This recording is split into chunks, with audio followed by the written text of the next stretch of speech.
तो देखिएगा, whenever you have to find the n factor, do you know what is the oxidizing agent or what is the reducing agent? That part is clear for you all? हाँ sir. उसमें कोई problem नहीं होगा। अगर मान लो कि मैंने एक क्वेश्चन दिया आपको कि एक सिंपल क्वेश्चन, जैसे एक सिंपल दे रहा हूं आपको, जैसे potassium bromide react with the chlorine to give the 2KCl and here the bromine. So do you know which one the oxidizing agent in this reaction?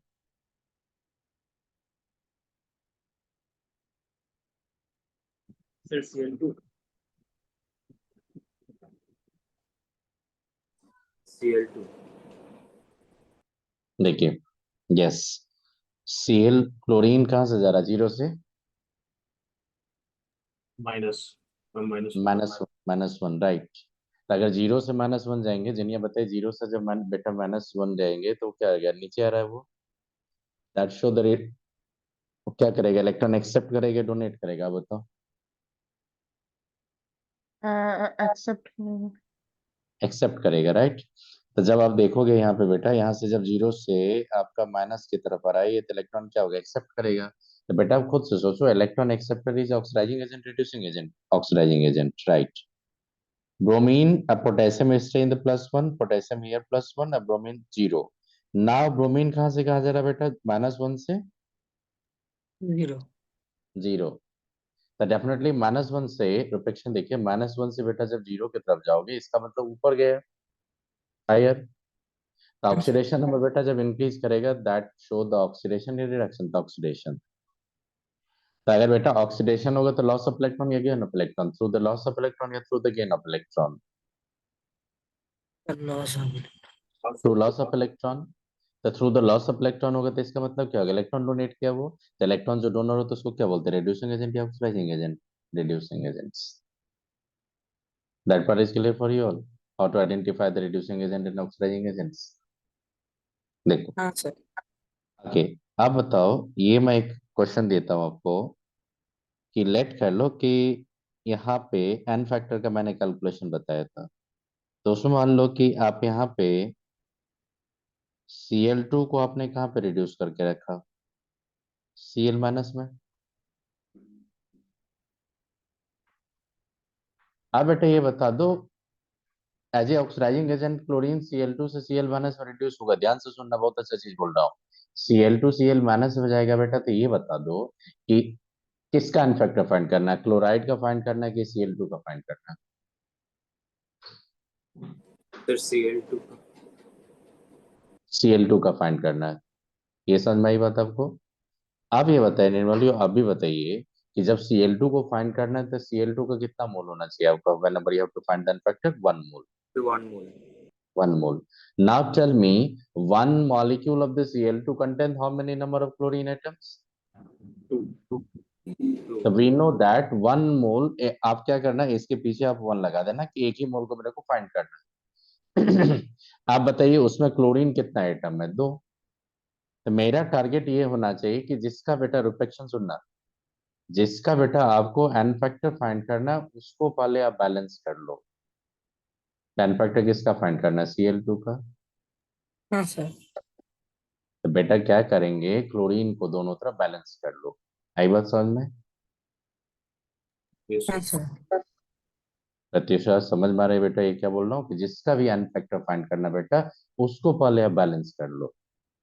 N factor किसका find करना है? Chlorine का।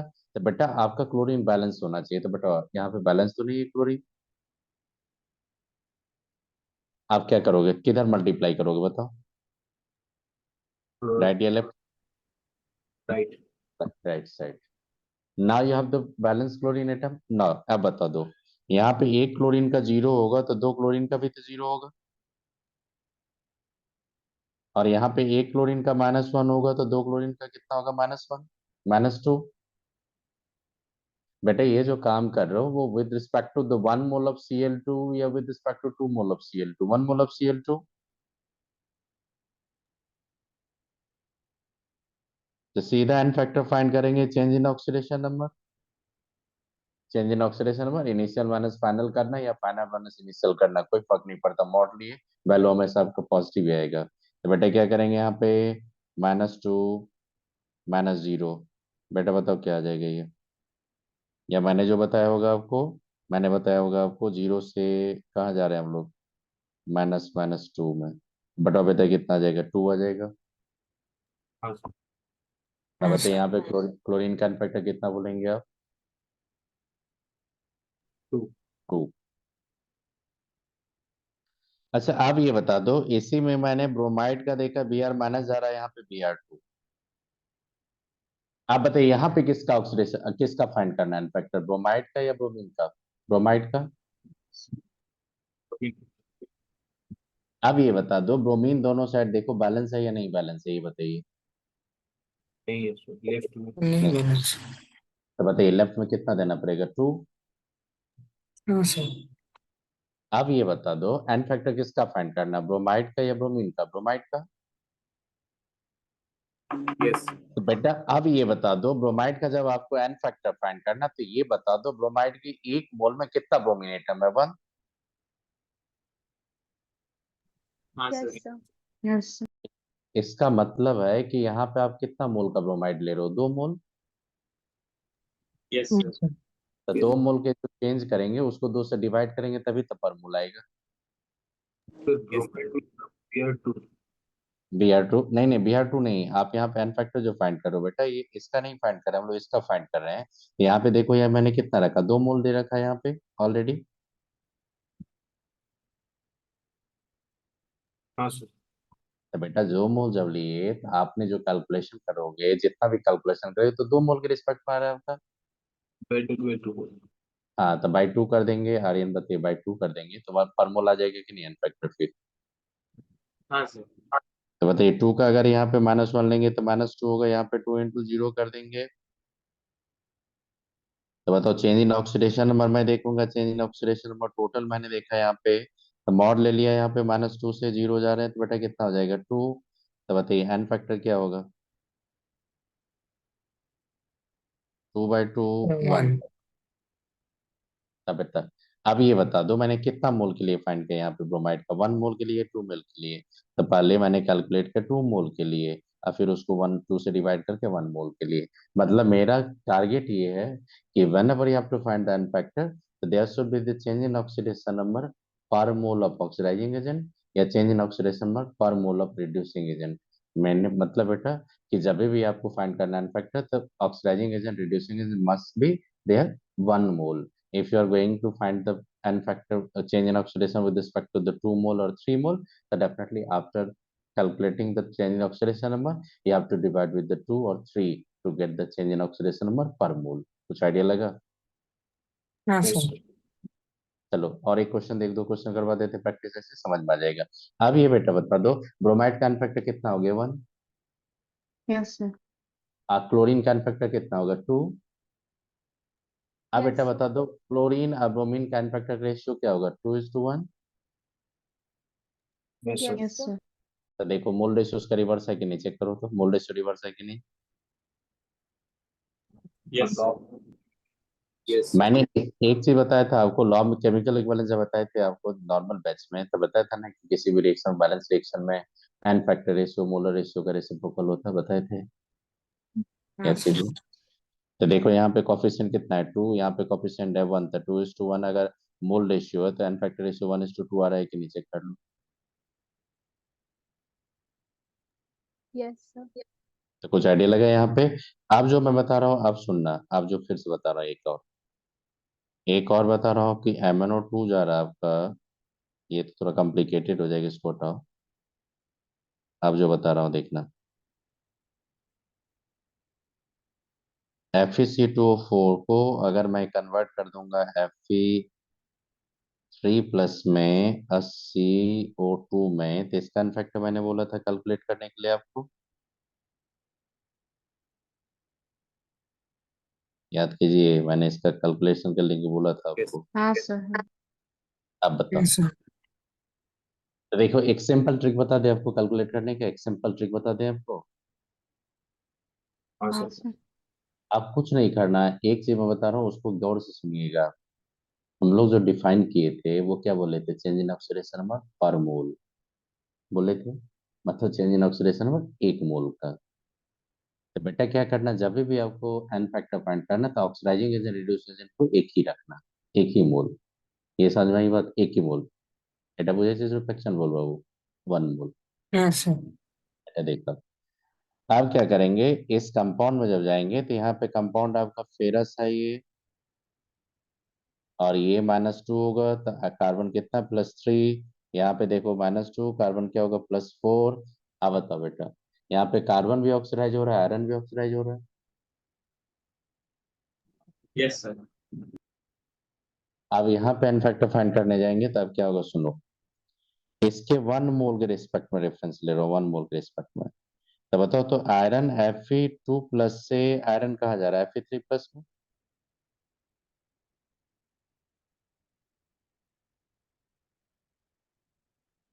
Yes, हाँ sir. Sir. अब ये बता दो, +2 से अगर +3 जाओगे तो कितना इलेक्ट्रॉन लॉस करोगे, 1 मोल। Yes, sir. किन्हीं को प्रॉब्लम नहीं ना कि +2 से +3 जाएंगे तो 1 मोल, +2 से अगर +4 जाते तो 2 मोल, +2 से अगर +5 जाते तो 3 मोल। क्लियर हुआ ये, तो +2 से +3 जाओगे तो कितना इलेक्ट्रॉन लॉस करोगे, 1 मोल। अब बेटा यहाँ पे एक इलेक्ट्रॉन लॉस कर दिए क्योंकि ऑक्सीडेशन ही तो शो कर रहे हो आप। आप बता दो 1 मोल फेरस ऑक्सलेट में कार्बन कितना है। सर तो Two. तो आप क्या करना है बेटा, वहां पे 2 कार्बन लिख देना, एक कार्बन का यहाँ पे +3 है तो 2 कार्बन के क्या हो जाएगा बताइए, +6। Plus 6. अब ये बताना आप लोग क्या करना, अगर 2 कार्बन मैंने किधर लिया, लेफ्ट साइड में, राइट साइड में मैं आर्बिट्रली यहाँ पे 2 कार्बन को +4 में दे दिया। आप बोलोगे सर यहाँ तो 2 नहीं दिख रहा है, अरे नहीं दिख रहा है तो दे दो ना, 2 पे क्या दिख रहा है। मेरे को तो इसका 1 मोल इसका चेंज देखना है। 1 मोल में मैंने देखा कि इफेक्टिव एटम कौन था, आयरन था कार्बन था। आयरन और कार्बन को मैंने देखो एक ही रखा, 2 ही रखा। पर मोल का इन्फॉर्मेशन है कि नहीं, सोम बताइए। हाँ सर। 1 मोल 2 मोल। अब ये बताना बेटा कि आप यहाँ पे 2 × +3 से जाओगे +6, इधर 2 × +4 से जाओगे +8। बेटा +6 से अगर +8 जाओगे तो कितना इलेक्ट्रॉन लॉस करोगे, 2. Sir 2 electron. Two. इलेक्ट्रॉन। अब ये बताइए तो पर मोल ये कितना मोल इलेक्ट्रॉन लॉस कर रहे हैं, देखो तो हम लोग और से। 1. सर 3। तो 3. ये जो इलेक्ट्रॉन लॉस कर रहा है ये पर मोल लॉस कर रहा है कि 2 मोल पे लॉस कर रहा है, पर मोल। पर मोल इलेक्ट्रॉन लॉस कर रहा है कि नहीं बेटा, ये 3। Yes, sir. ताले बोल, एन फैक्टर शुड बी 3। 3. अब ये बता दो, the moles of electron lost पर मोल ऑफ फेरस ऑक्जेलेट, निर्मल बेटा मुझे समझ में आ गया बेटा, ये 3। Yes, sir. एन फैक्टर कितना बोलेंगे इसका, आर्यन बताइए 3। तो इसका अगर इक्विवेलेंट वेट होगा तो क्या बोलेंगे, equivalent weight molar mass by 3। तो कुछ आइडिया लगा इक्विवेलेंट वेट को कैसे फाइंड करेंगे, यहाँ पे कुछ आइडिया लगा आपको। मैंने क्या बोला, बार बार बोल रहा हूँ आपको कि बेटा जब भी एन फैक्टर, अभी हमेशा याद रखिएगा जब भी बेटा एन फैक्टर फाइंड करना है तो आप हमेशा याद रखिएगा 1 मोल को फिक्स कर दो। कितना मोल को फिक्स कर दो, 1 मोल को। प्रत्युषा इटा ये चीज, 1 मोल को फिक्स कर दो। 1 मोल को फिक्स करने के बाद उसमें देखो किसका किसका ऑक्सीडेशन नंबर चेंज हो रहा है। तो मैंने देखा यहाँ पे कि आयरन का भी चेंज हो रहा है, कार्बन का भी चेंज हो रहा था, आयरन कार्बन दोनों का चेंज हो रहा था मैंने। तो वहां पे दोनों का मैंने लिख कर लिया वहां पे कॉपी, और उसके बाद मैंने वहां पे निकाल दिया। तो देखो यहाँ पे, देखो क्या हुआ यहाँ पे।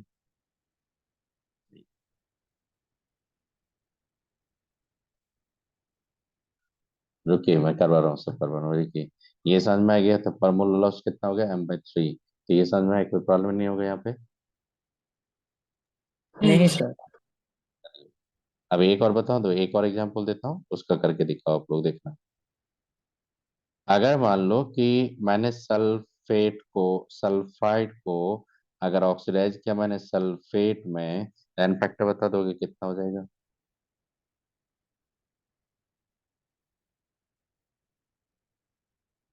बोलो, Sir, two. थोड़ा बोलो। टू, क्योंकि देखो यहाँ पे अगर ऑक्सीजन -2 लेंगे तो सल्फर कितना होगा, +4। इधर ऑक्सीजन हाँ -2 सर। लेंगे, सल्फर क्या होगा, +6। आप बताओ किसका ऑक्सीडेशन नंबर चेंज हो रहा है सिर्फ? Sulfur. तो बताइए एन फैक्टर अगर जाएंगे, एक मोल था ही यहाँ पे। जैसे देखना यहाँ पे इसके भी एंड एक ही नंबर होगा तो पता है 1 मोल है ही आपका, तो उधर कुछ नहीं करना, तो 1 मोल जब है आपका यहाँ पे, बेटा क्या करेंगे बताइए? 4 - 6 कितना आएगा वैल्यू? 2 कर लेंगे। ओके, अब ये बता दो तो, अगर NO2 माइनस जाएगा NO3 माइनस में, तो एन फैक्टर बता दोगे कितना होगा? बताइए फटाफट बताइए आप लोग।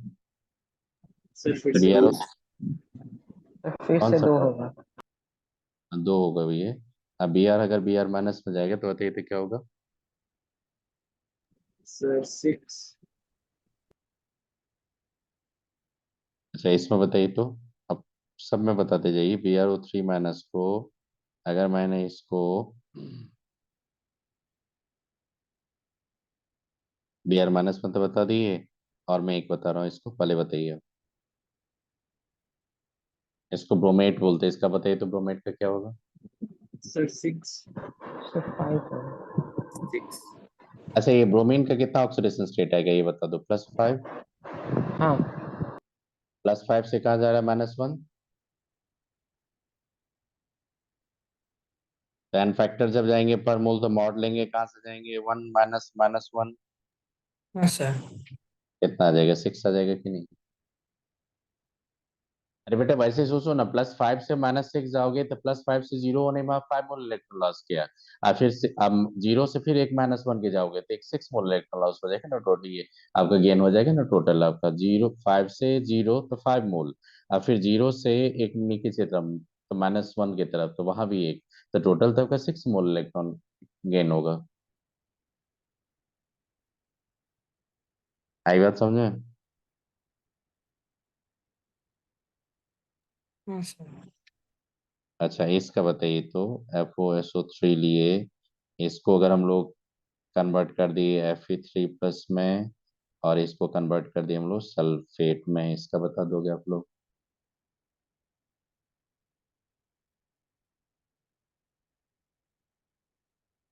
इसका एन फैक्टर बताइए।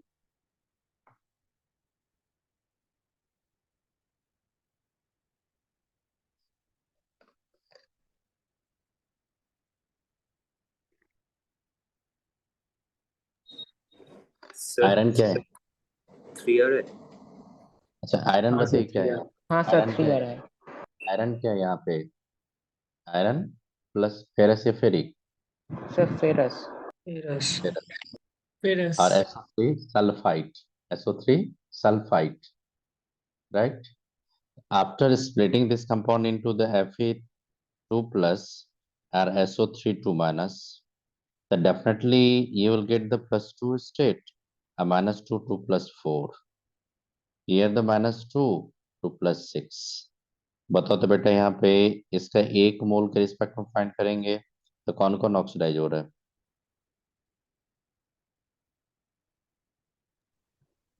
तो आयरन प्लस, Fe और सल्फर। आयरन +2 से कहाँ जा रहा है, +3, हाँ सर। एक इलेक्ट्रॉन लौट गया। और सल्फर +4 से बेटा कहाँ जा रहा है बताइए, सल्फर +4 से +6, ये 2 इलेक्ट्रॉन। म्यूट कर लीजिए किन्हीं का आवाज, माइक कर ये कीजिए। अब बताइए मोल्स ऑफ इलेक्ट्रॉन लॉस्ट,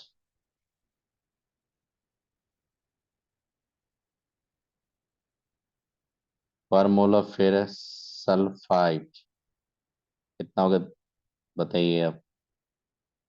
3, क्योंकि दोनों को ऐड कर देंगे, कौन दोनों को ऐड करेंगे, तो ये इलेक्ट्रॉन, तो प्रत्युषा बताइए बेटा कितना होगा, 3 इलेक्ट्रॉन टोटल लॉस हो रहा है कि नहीं आपका पर मोल? तब बताइए एन फैक्टर Yes, कितना आ sir. गया, 3। एन फैक्टर अगर 3 आ गया तो इक्वलेंट वेट कितना बोलेंगे आप? 10/3.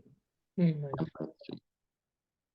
एक क्वेश्चन और देता हूं, अगर कर लोगे ना तो समझ में आ जाएगा कि आपका अभी तक का क्वेश्चन का लेवल से वो समझ में आ जाएगा आपको। जो पैकेज में दिया जाए एडवांस का पैकेज वो बना लोगे।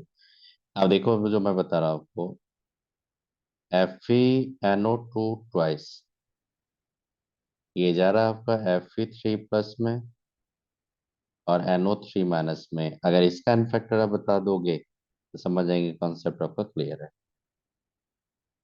बस इसका बता दो, ये फेरस नाइट्राइट है, ये फेरिक नाइट्राइट है? Sir ferrous nitrite. Ferrous nitrite है ये। इसका अगर इनफैक्टर बता देंगे तो समझ जाएंगे आपका कॉन्सेप्ट क्लियर है। बताइए, चलिए मैं चैलेंज दे दिया सबको, बताइए आप लोग। मैं 5 मिनट वेट कर रहा हूँ, बताओ आप लोग। अगर इसका बता दिए तो समझ जाएंगे कि आपका कर लेंगे। अब मैंने पहले बता दिया, एक मोल को लॉक कर देना है।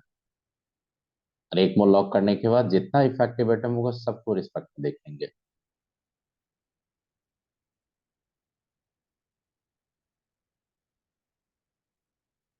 एक मोल को लॉक कर दो।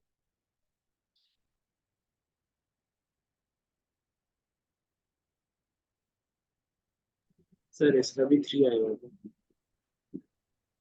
जी।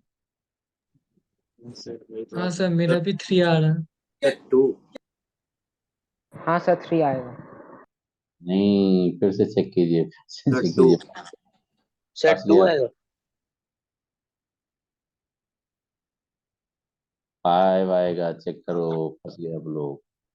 अच्छा ये बता दो, फेरस नाइट्राइड का जब पकड़ने जा रहे हो आप यहाँ पे, तो एक मोल में कितना मोल नाइट्रोजन है? 2 मोल नहीं दिखता आपको हाँ नाइट्रोजन? तो सर दो, 5 आएगा। हाँ तो 2 नाइट्रोजन के रिस्पेक्ट में फाइंड करेंगे। 2 नाइट्रोजन लेके प्लस, तो +3 से +2 जाएंगे तो वहाँ 4 इलेक्ट्रॉन लॉस होगा। यहाँ पे दो, 1 इलेक्ट्रॉन, 5 मोल इलेक्ट्रॉन लॉस होगा। चेक कर लो। हाँ सर आ रहा है। 5 आएगा।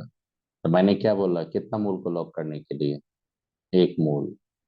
और 1 मोल में बेटा एक सिंपल थ्योरी याद रखना है। 1 मोल मतलब कि मैंने 1 मोल लॉक कर दिया, और उस 1 मोल में जितना भी एटम ऑक्सीडाइज होगा सबका मोल्स को ऐड कर दूंगा, इलेक्ट्रॉन लॉस को।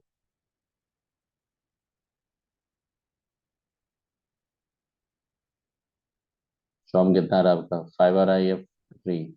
सर मेरा वो एक सिली मिस्टेक हो गया था। वो +3 जो था वो 2 से मल्टीप्लाई करना भूल गया था, इसलिए 2 का मान है। अभी 5 है। जिन्हें बताइए कितना रहा आपका? 5 आ रहा है या नहीं? सर यहाँ पे 3 + x है। नहीं नहीं, अच्छा अब हाँ, सही 2 NO3 होगा, हाँ हाँ 5। 5 आ जाएगा। तो देखो मैं फिर से बता रहा हूँ एक बार। मैं किन्हीं को अगर कंफ्यूजन हो तो बताइए। मैं +5 का, ये +5 नहीं, एन फैक्टर को प्लस माइनस मत दीजिएगा। एन फैक्टर हमेशा होल नंबर, ये पॉजिटिव साइन होता है। ये चेंज है ना, तो वो हमेशा डिफरेंस हमेशा पॉजिटिव मिलेगा, निगेटिव का भी नहीं बोलना।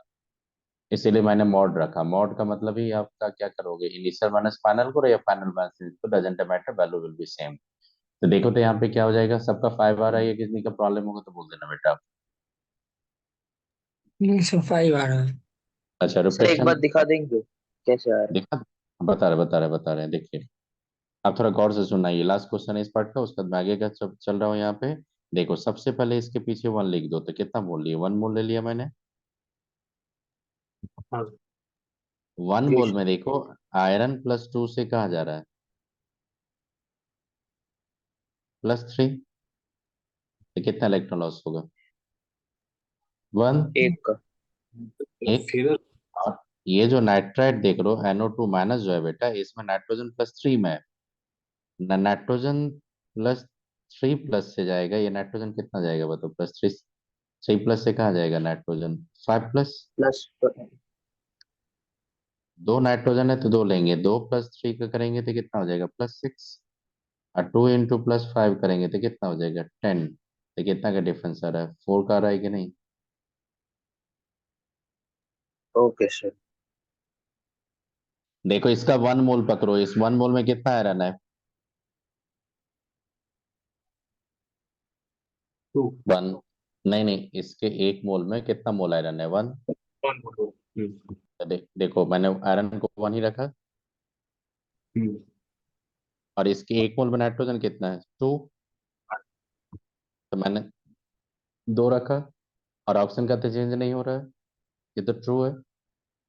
तो मैंने नाइट्रोजन का चेंज ये देखा, +6 और +10 का देखा मैंने। तो देखा कि डिफरेंस कितना रहा, 6 4 का। यहाँ पे 4 ले लेंगे। अब बताइए तो टोटल लॉस इलेक्ट्रॉन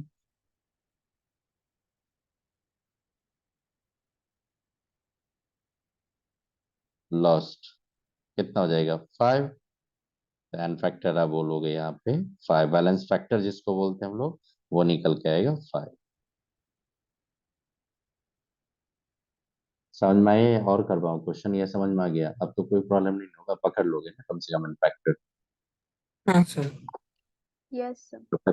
अब बताइए सर क्लियर हुआ था? नाइट्रोजन का +3 कैसा है? बेटा देखो यहाँ पे, अब देखो यहाँ पे बेटा NO2 माइनस होता है नाइट्राइट, इसको बोलते हैं हम लोग यस सर। नाइट्राइट। अब बेटा बताइए नाइट्रोजन का एक्स पकड़ेंगे तो 2 × -2 = -1 करेंगे बेटा, तो ये क्या होगा +3 कितना आ जाएगा बताइए, +3 आ जाएगा कि नहीं? हाँ सर। अच्छा मैंने वो फेरस नाइट्रेट का एक साथ लेके किया था तो चार्ज 0 कर दिया। अच्छा हाँ। हम्म। तो उसमें फेरस आप जाइएगा जब आयनिक कंपाउंड रहेगा तो, पर बेटा जब भी क्वेश्चन बनेंगे तो स्प्लिट कर दीजिएगा। और ये सब टॉपिक पे एक्सपर्ट तभी बनेंगे आप लोग, अभी बता रहा हूँ, सबको बता रहा हूँ। अभी बेटा ये प्रॉब्लम जब बनाने जाओगे तो कहीं कहीं प्रॉब्लम पे बहुत प्रॉब्लम, ये आप ट्रैप हो जाओगे। तो ये एक्सपर्ट तभी बनेंगे जब आप रेडॉक्स तक जाएंगे, और रेडॉक्स में भी आप ये चाहोगे कि बहुत एक्सपर्ट बन जाएंगे, वहां भी नहीं बनेंगे। जब तक इनऑर्गेनिक का प्रैक्टिकल का पार्ट आप नहीं पढ़ोगे तब तक ये एक्सपर्ट नहीं बनोगे इसमें। इसीलिए एक ऐसा टॉपिक पढ़ने जा रहे हो ये लास्ट में जाके ये 12 का जो टॉपिक कंप्लीट होते होते रहेगा तब जाके आपको समझ में आएगा, ओ इतना सिंपल था ये। आप ही से बुलवाऊंगा मैं। अभी बेटा पढ़ो, अभी इसको पढ़ो, इसको समझने में टाइम लगता है। और ये सबसे बड़ा चीज है ये कि जे एडवांस के पेपर में एक क्वेश्चन फिक्स रहता है, ये कभी कभी 2 क्वेश्चन भी देता है, कभी कभी एक क्वेश्चन भी देता है। लेकिन ये प्रैक्टिकल केमिस्ट्री के पॉइंट ऑफ व्यू से इतना इंपॉर्टेंट पार्ट है कि बच्चा का ये पार्ट बहुत स्ट्रांग होना चाहिए। वो ग्रेजुअली होगा, एक बार में नहीं होता ये सब। कुछ आइडिया लगा इन फैक्टर का रिफ्लेक्शन बोल पाओगे तो क्लियर है तो नेक्स्ट मैं टॉपिक को लेके जा रहा हूँ। हाँ सर। मैंने बताया था कि जब टैक्सेशन करते थे हम लोग इन पॉइंट पे क्या बोला था, कि इन पॉइंट पे बोला था ना मैंने कि इन पॉइंट पे equivalent of oxidising agent equal to equivalent of reducing agent बोला था ये, कि नहीं बोला था ये? कुछ बोला था ना कि आप इन पॉइंट पे जाएंगे तो ऑक्सीडाइजिंग एजेंट का इक्विवेलेंट रिड्यूसिंग एजेंट का इक्विवेलेंट इक्वल होगा, या नहीं बताए थे ये सब? हाँ सर। हाँ सर। बता दिए थे। आप देखो मैं सबसे पहला लिख रहा हूँ आपको, कि पहले ही लिख रहा हूँ आपको केमोनोफोर टाइट्रेशन के बारे में कुछ बताऊंगा, उसके बाद समझ में आएगा। तो केमोनोफोर होता है ऑक्सीडाइजिंग एजेंट, क्या होता है बेटा ये? ऑक्सीडाइजिंग। राइजिंग। Oxidizing agent. अब क्या होता है कि जब ये ऑक्सीडाइजिंग एजेंट होता है तो सबसे पहले याद रखना ये ऑक्सीडाइजिंग एजेंट जब भी होता है ये एसिडिक मीडियम में वर्क करता है, बेसिक में वर्क करता है और न्यूट्रल में भी वर्क करता है। मैं एसिडिक मीडियम में वर्क कर रहा हूँ अभी, किस में कर रहा हूँ मैं? एसिडिक हाँ सर। मीडियम में।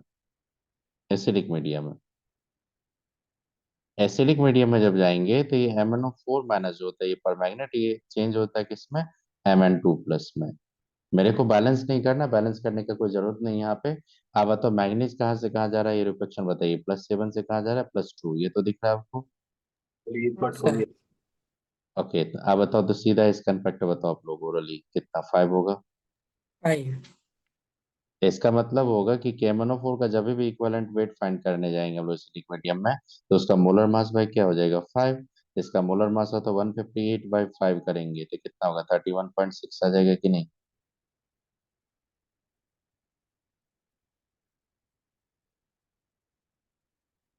आप बोलोगे हाँ कि सर। सर आपने पोटेशियम क्यों नहीं लिखा था? पोटेशियम नहीं लिखने का पर्पस है कि पोटेशियम का तो चेंज ही नहीं होगा। तो इसका मॉलिक्यूलर मास जो होता है बेटा, मॉलिक्यूलर मास जो होता है इसका ये होता है 158।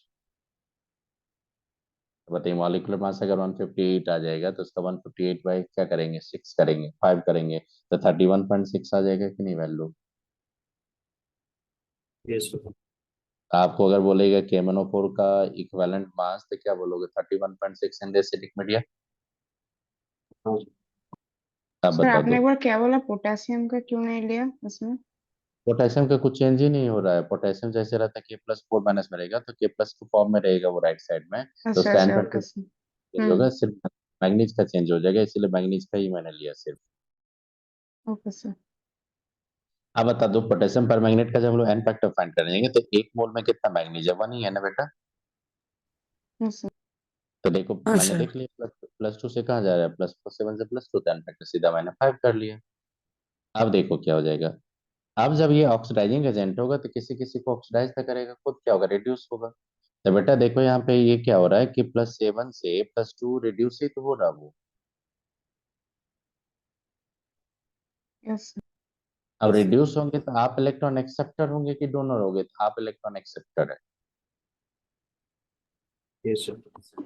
और इसको कैसे दिखाया जाता है आप देखोगे तो बहुत क्लियरली दिखेगा कि MnO4 माइनस में बेटा ये Mn2 प्लस में जाएगा। एक चीज गौर से सुनना, मैं बहुत बड़ा चीज बोलने जा रहा हूँ। आप बताओ तो एक साइड मैग्नीज +2, मैग्नीज दोनों साइड बैलेंस है, ऑक्सीजन तो बैलेंस नहीं है आपका, हाँ सर। नहीं बैलेंस है।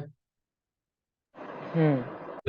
आप बताइए कौन सा मीडिया कौन सा ले रहे हो, एसिडिक या बेसिक मीडियम ले रहे हो, ये सीडी एसिडिक। CD. आप बताइए ऑक्सीजन एक्सेस किधर है, राइट साइड या left side? Left left The side. left side. कितना का एक्सेस है? 4। देखो एक सिंपल चीज बता रहा हूँ, बहुत आराम से आप समझ जाइएगा। कितना का एक्सेस था बताओ जीनिया? सर 4 4। वो राइट साइड या लेफ्ट साइड एक्सेस है? Left side. Left side. तो राइट साइड को ऑक्सीजन 4 लाने के लिए सीधा जितना ऑक्सीजन का डिफिशियंसी होगा उतना वाटर मॉलिक्यूल जोड़ दोगे, और एक एक वाटर मॉलिक्यूल के लिए 2H+ लाएंगे तो 8 वाटर मॉलिक्यूल के लिए 8H+ देंगे। देखो तो हाइड्रोजन ऑक्सीजन से बैलेंस है कि नहीं? हाँ सर बैलेंस। हाँ सर बैलेंस। हाँ अब सर बताइए यहाँ बैलेंस। पे अगर 5 इलेक्ट्रॉन देंगे तो देखो तो जितना निगेटिव पॉजिटिव चार्ज इधर कर दो और उधर निगेटिव पॉजिटिव चार्ज को ऐड कर दो, देखो तो चार्ज आपका बैलेंस हो रहा है कि नहीं, जीरो सबका। सर। ये 5 बोला बेसिकली।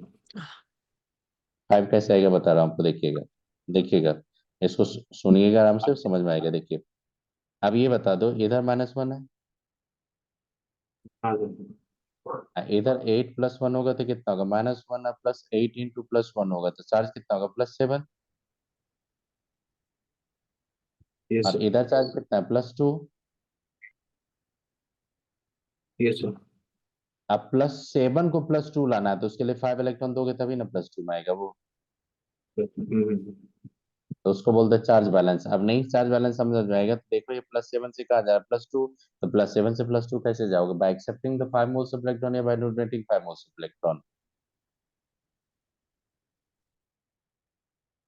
अब बताओ ये बाय क्या दिखा रहा एक्सेप्टिंग 5 मोल्स ऑफ है, ओके इलेक्ट्रॉन। ये क्या दिखा रहा है, ऑक्सीडेशन रिडक्शन दिखा रहा है, रिडक्शन। अब बताओ तो 1 मोल पर मैग्नेट कितना मोल इलेक्ट्रॉन एक्सेप्ट कर रहा है? Sir 5 more. तो कुछ आइडिया लगा यहाँ पे, एक चीज मैं लिख दूं बैलेंसिंग कैसे कि उसको स्टेटमेंट में लिख दूं, समझ में आ जाएगा आपको। Yes sir. यस। Sir. तो लिख लो यहाँ पे, for balancing oxygen and hydrogen atoms, प्रोपेक्शन एटम वो देखो ऑक्सीजन एटम्स को बैलेंस करने के लिए हाँ सर उसी balance. add 1 water molecule for each oxygen atom and deficient site। मतलब 4 का डिफिशियंसी होगा तो कितना वाटर मॉलिक्यूल ऐड करोगे आप डिफिशियंट साइड में, 4। 5 का डिफिशियंसी होगा तो कितना वाटर मॉलिक्यूल ऐड करोगे, 5। अगर 7 का डिफिशियंसी है तो कितना वाटर मॉलिक्यूल ऐड करेंगे, 7। And 2H+ ions for each water molecule in excess in opposite side।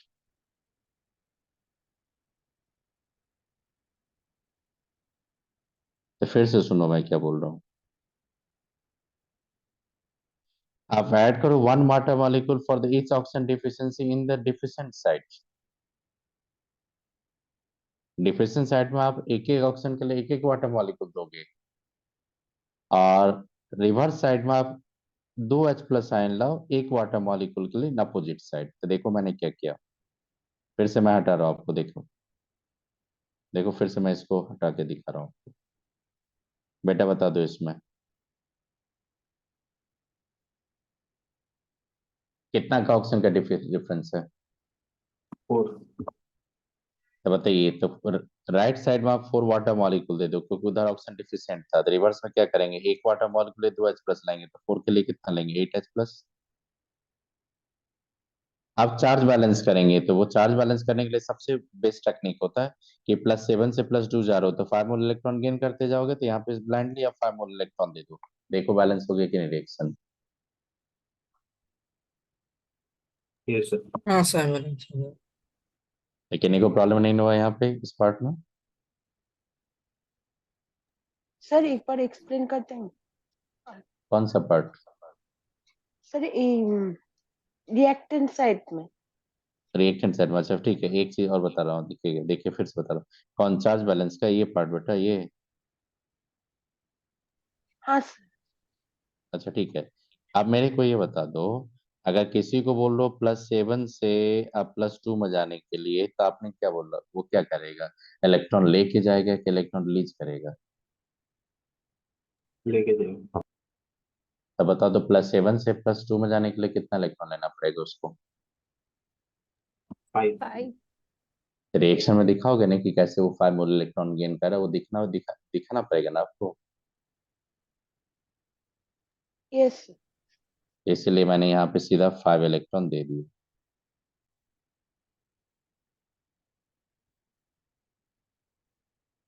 मेरा टारगेट है यहाँ पे, मेरा टारगेट है कि इस साइड में जितना यूनिट ऑफ चार्ज होगा उतना ही यूनिट चार्ज इधर भी होना चाहिए। अगर इधर मैंने 2 यूनिट पॉजिटिव चार्ज देखा तो इधर भी मेरे को 2 यूनिट पॉजिटिव चार्ज ही होना चाहिए। कुछ आइडिया लगा, ये फिर से बता दो। Yes sir. अच्छा एक काम और बता रहा हूँ, एक जो करवा रहा हूँ वो सुनना आप लोग थोड़ा। C2O4 माइनस को अगर मैं लेके जाऊंगा 2CO2 में, तो बताओ कार्बन बैलेंस है ऑक्सीजन बैलेंस है? हाँ सर। अब ये बता दो, कार्बन यहाँ पे +3 से जा रहा है +4, तो बेटा ये ऑक्सीडेशन दिखा रहा है कि रिडक्शन? ऑक्सीडेशन। ऑक्सीडेशन। ऑक्सीडेशन।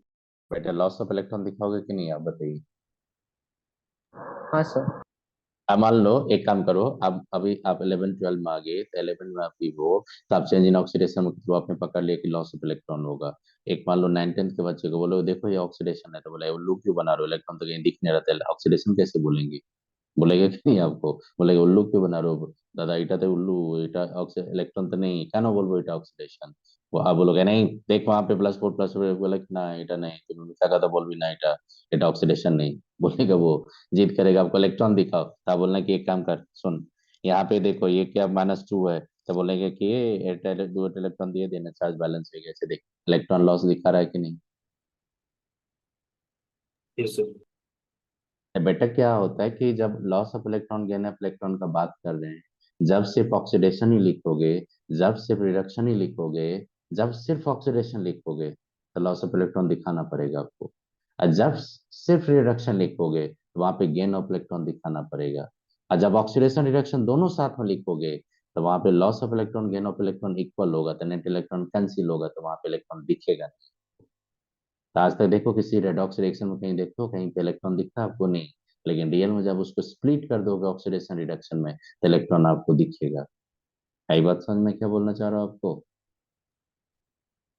हाँ जब सर। आप हाँ सर। जब आप देखिए, जब आप ऑक्सीडेशन लिखिएगा तो वहां पर लॉस ऑफ इलेक्ट्रॉन दिखाना पड़ेगा आपको, जब रिडक्शन दिखाएंगे तो गेन ऑफ इलेक्ट्रॉन दिखाना पड़ेगा आपको, और जब दोनों को ऐड करके रेडॉक्स लाएंगे तो loss of electron gain of electron को कैंसिल कर दो। अब वो कैंसिल करना अगर आ गया तो रिएक्शन को बैलेंस करना समझ में आ गया। तो मैंने जो अभी बताया सिर्फ आपको ऑक्सीडेशन रिडक्शन ही नहीं दिखाया आपको, बताओ एन फैक्टर में जब मैंने कैलकुलेट करने गया तो सिर्फ ऑक्सीडेशन दिखाया या तो सिर्फ आपको रिडक्शन दिखाया? मैंने ऑक्सीडेशन रिडक्शन दोनों तो नहीं दिखाया आपको, सोम बताइए अभी तक जितना भी मैंने कैलकुलेशन किया। तो जब मैं सिर्फ ऑक्सीडेशन या सिर्फ रिडक्शन का ही बात किया, इसीलिए मैं यहाँ पे इलेक्ट्रॉन लॉस इलेक्ट्रॉन गेन को दिखा रहा हूँ। और बेटा क्या होता है, इलेक्ट्रॉन लॉस इलेक्ट्रॉन गेन को चार्ज बैलेंस के थ्रू हम लोग फाइंड करते हैं। तो चार्ज बैलेंस का तरीका क्या होता है, तो एक सिंपल तरीका क्या होता है देखो, एक कार्बन का अगर 2 होगा तो 2 कार्बन का +3 लेंगे तो कितना होगा, +6। इधर 2 कार्बन का +4 लेंगे तो कितना होगा, +8। अब ये बता दो, +6 से +8 जाओगे तो कितना इलेक्ट्रॉन लॉस करोगे, 2 इलेक्ट्रॉन लॉस करोगे, 1 इलेक्ट्रॉन, 2 इलेक्ट्रॉन। Yes sir. तो देखिए वहां पे 2 इलेक्ट्रॉन लॉस दिखा रहा हूँ कि नहीं मैं इस रिएक्शन में, बताइए आप। Yes sir. तो यस कुछ नहीं करना, आप इफेक्टिव एटम फाइंड कर लेना, उसका चेंज इन ऑक्सीजन में देख लीजिएगा, वहां से अपने आप बोलिएगा कि इलेक्ट्रॉन लॉस होगा, इलेक्ट्रॉन गेन होगा, अपने आप पता चलेगा। कर लेंगे, कुछ आइडिया लगा यहाँ पे आपको? बेटे यहाँ पे कुछ हाँ बता सर। दो, कार्बन ऑक्सीजन बैलेंस है ना आपका? हाँ हाँ सर। सर। हाँ सर। तो यहाँ पे वाटर H प्लस आप यूज मत कीजिएगा, क्योंकि ऑलरेडी बैलेंस है। यही बात समझ में? अगर ऑक्सीजन बैलेंस नहीं रहता तो फिर वहां पे वो ट्रैक लिख लेते। सर इसका अगर एन फैक्टर निकालना तो क्या 1 हो जाएगा? नहीं, टू टू होगा। एक मोल कितना इलेक्ट्रॉन लॉस कर रहा है? 2 मोल इलेक्ट्रॉन। अब देखो ना अच्छा बेटा, हाँ। यहाँ पे +6 से +8 जा रहा है, तो चेंज इन ऑक्सीडेशन में कितना होगा? 2 हो जाएगा ना एक्चुअली। हाँ तो इसका हाँ। factor कितना हो जाएगा? एन फैक्टर जब जाएंगे तो इसका क्या होगा? 6 - 8 लेंगे तो कितना हो जाएगा? 2 ही तो आएगा आपका। हाँ सर। चलो, ये कुछ आइडिया लगा आप लोगों को यहाँ पे? एसिडिक मीडियम में क्या करता, सुनना, ये आपको थोड़ा लर्न करना पड़ेगा, इसमें मैं कुछ नहीं कर सकता हूँ। एसिडिक मीडियम में MnO4, लिटरली मैं बोल रहा हूँ कि MnO4 के बारे में, एसिडिक मीडियम में ये रिड्यूस कहाँ होता है ये बताना आप। सर ये वाला पार्ट लास्ट क्लास में हो गया। नहीं नहीं, फिर से बताइए। नहीं, ये पार्ट लास्ट क्लास में हो गया। हम तो ये बताए थे रिएक्शन या नहीं बताए थे? बता दिए वो हाँ इन सर। सब। आप बताइए, तो ये सब पार्ट बता दिए थे ना आपको, समझ में आ गया था वो? समझ हाँ में आ गया था? Yes, तो sir. फिर हाँ मैं सर। हाँ एक मैं रिमाइंडर डाल रहा हूँ, उसके बाद मैं कुछ क्वेश्चन करवाऊंगा, उसके बाद आप समझ में आ जाएगा, ये समझो। ये किस में जाएगा बेटा? +2 में। एक बार रिमाइंडर डाल रहा हूँ फिर से मैं, +2 में हाँ जाएगा ये। सर। इसका एन फैक्टर बेटा क्या निकालोगे यहाँ पे? 5 ही रखोगे, एन फैक्टर फिक्स है, 5 रखेगा, +2 में जाएगा तो और कौन सा मीडियम है? एसिडिक मीडियम में। फेरस को ये किस में ऑक्सीडाइज करेगा? फेरिक में। ऑक्जेलेट को किस में ऑक्सीडाइज करेगा ये? CO2 में। स्टेनस को किस में ऑक्सीडाइज करेगा? स्टेनिक में। H2O2 को किस में ऑक्सीडाइज करेगा? O2 में। नाइट्राइट को किस में ऑक्सीडाइज करेगा? नाइट्रेट में। कुछ आइडिया लगा था यहाँ पे? कुछ बताया था नहीं ये रिएक्शन? आयोडाइड को अगर जाएंगे, आयोडीन को किस में ऑक्सीडाइज करने के लिए बोला था आपको? I2 में। सर मैं थर्ड और फोर्थ वाला नहीं बताया था। लिख लीजिए, वहां पे लिख लीजिए, फिर बता रहा हूँ आपको। कर ली कॉपी? तो बताइए, तो मैं कुछ रिएक्शन बता दिया आपको।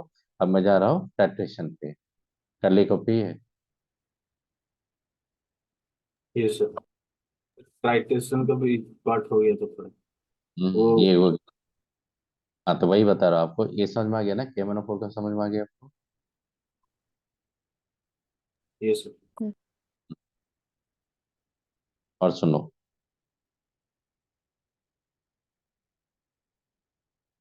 दूसरा बता रहा हूँ आपको, K2Cr2 से बन, ये भी ऑक्सीडाइजिंग एजेंट होता है। ये Cr2O7 माइनस जाता है ये 2Cr3+ में। बेटा ये बता दो कितना ऑक्सीजन का डिफिशियंसी है यहाँ पे? 14। 7. नहीं नहीं, राइट साइड लेफ्ट साइड में देखिए कितना ऑक्सीजन का डिफिशियंसी दिख रहा है आपको, चेक कीजिए। So 7. 7। तो बताइए 7 वाटर मॉलिक्यूल किधर देंगे? राइट साइड में। ये सर और 14H+। 14H+। अब बताइए तो, यहाँ पे एक क्रोमियम कहाँ से कहाँ जा रहा है? एक क्रोमियम +6 में, ये दो +3 में।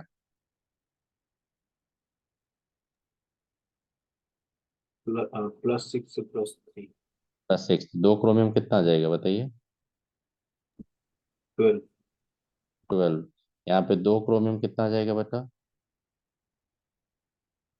6। 6। अब ये बताइए, निर्मला बताइए, आर्यन बताइए, +6 से +12 से +6 की तरफ आओगे तो कितना इलेक्ट्रॉन आप गेन करोगे? 6। तो 6 इलेक्ट्रॉन देके देखो तो चार्ज बैलेंस हो गया कि नहीं? So those are infected 6. तब बताइए एन फैक्टर कितना होगा इसका?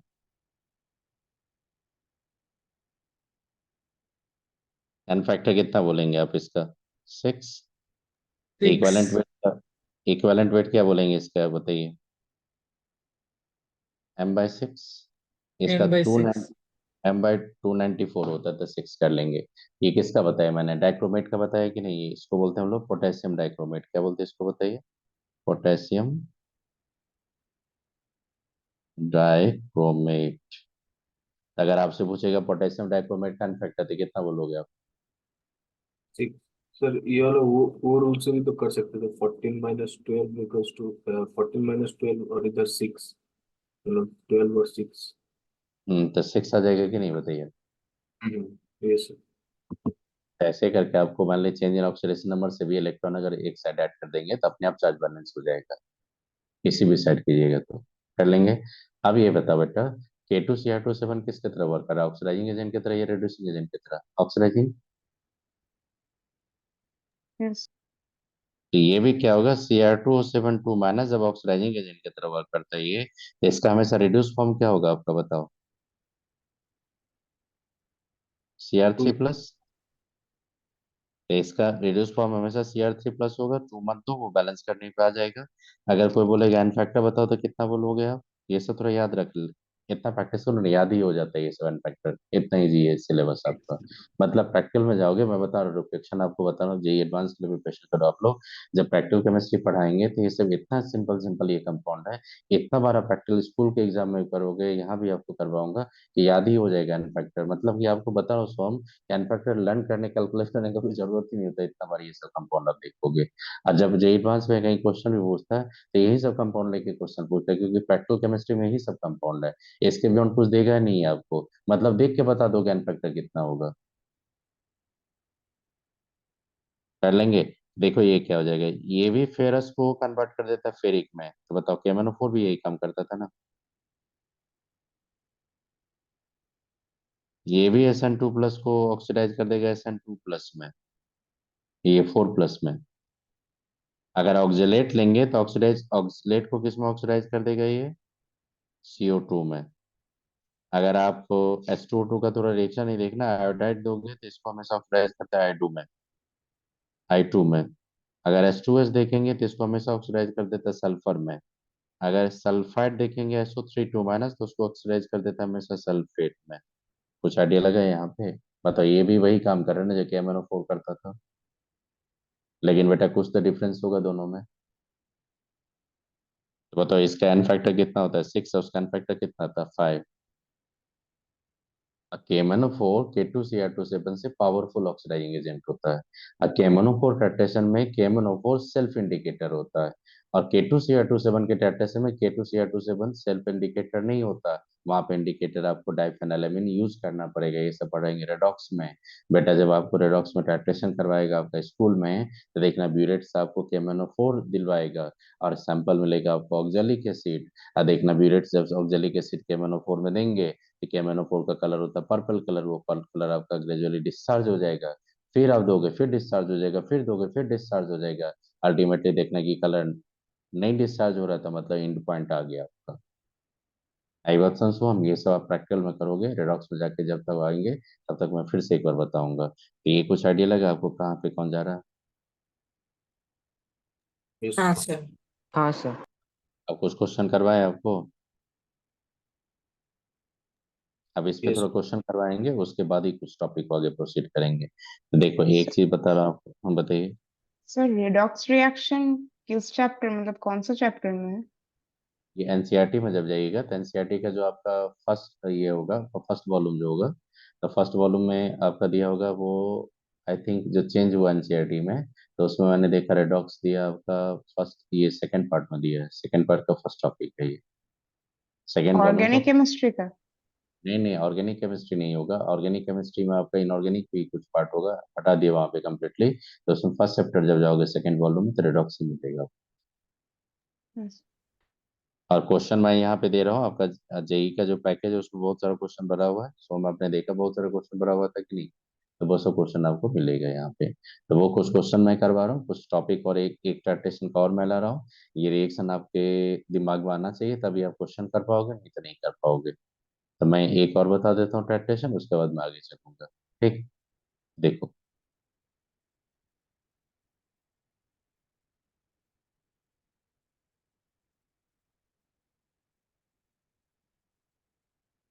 ट्रैक्टेशन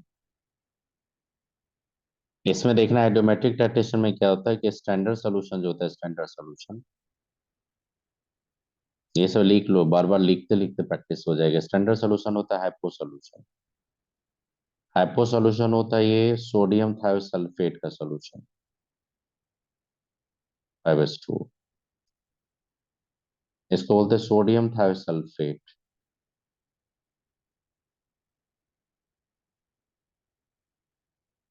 जिन्हें नहीं देख रहे होगा कि कौन सा इस कंपाउंड सोडियम थायोसल्फेट को हाइपो सॉल्यूशन बोलते हैं। हाइपो सोल्यूशन बोला जाता है। हाइपो सोल्यूशन इसका कॉमन नेम है ये।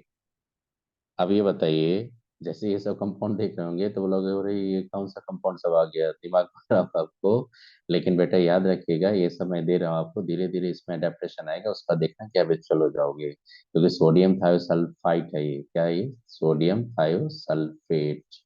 ये sodium thiosulphate hypo solution lab में सबसे इंपॉर्टेंट कंपाउंड्स आप देखोगे। अगर आपको रिवर्स टाइट्रेशन आइडोमेट्रिक करवाएगा आपका, तो सबसे ज्यादा यूज करता है ये। मतलब लैब में आप तो बेटा थोड़ा बड़े हो गए ना, 9th में आप एटमॉस्फेयर मत जियो। ये सब लैब का काम आपको करवाएगा, देखना यहाँ पे। तो सोडियम थायोसल्फेट हाइपो सॉल्यूशन याद रखना। याद रखोगे सौम्य? स्टैंडर्ड सॉल्यूशन का मतलब क्या होता है? इसका कंसंट्रेशन आपके पास पता है आपको, और दूसरा सॉल्यूशन के इसके रेफरेंस से फाइंड करेंगे हम लोग। अच्छा। देखिए, तो इसका दो स्टेप होता है। जैसे मान लीजिए कि आपको एस्टिमेशन करना, मान लो एस्टिमेशन करना, मान लो एस्टिमेशन ऑफ कॉपर का करना है, किसका? कॉपर सल्फेट का करना है। तो बताओ, कॉपर सल्फेट का आपका सैंपल है। सुनो, क्वेश्चन आप सोन देखोगे तो वहां पे कुछ क्वेश्चन आपको मिला था, मैं दिखा रहा हूँ आपको। कॉपर सल्फेट का कुछ सॉल्यूशन है, या कॉपर का एक ओर है। आपको पता है ना कि मिनरल्स होता है और से हम लोग लाते हैं कॉपर।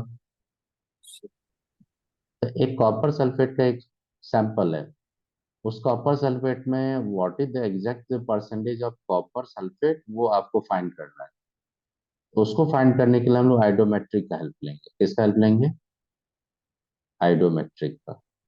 आइडोमेट्रिक का हेल्प कैसे लेंगे? ओजोन होता है, आपने देखा होगा ना एटमॉस्फेयर में ओजोन होता है। ओजोन तो कहीं पे ओजोन जो होता है, किसी मिक्सर में, ओजोनाइड मिक्सर में अगर ओजोन होता है, तो ओजोन का भी टाइट्रेशन इसी से करते हैं हम लोग।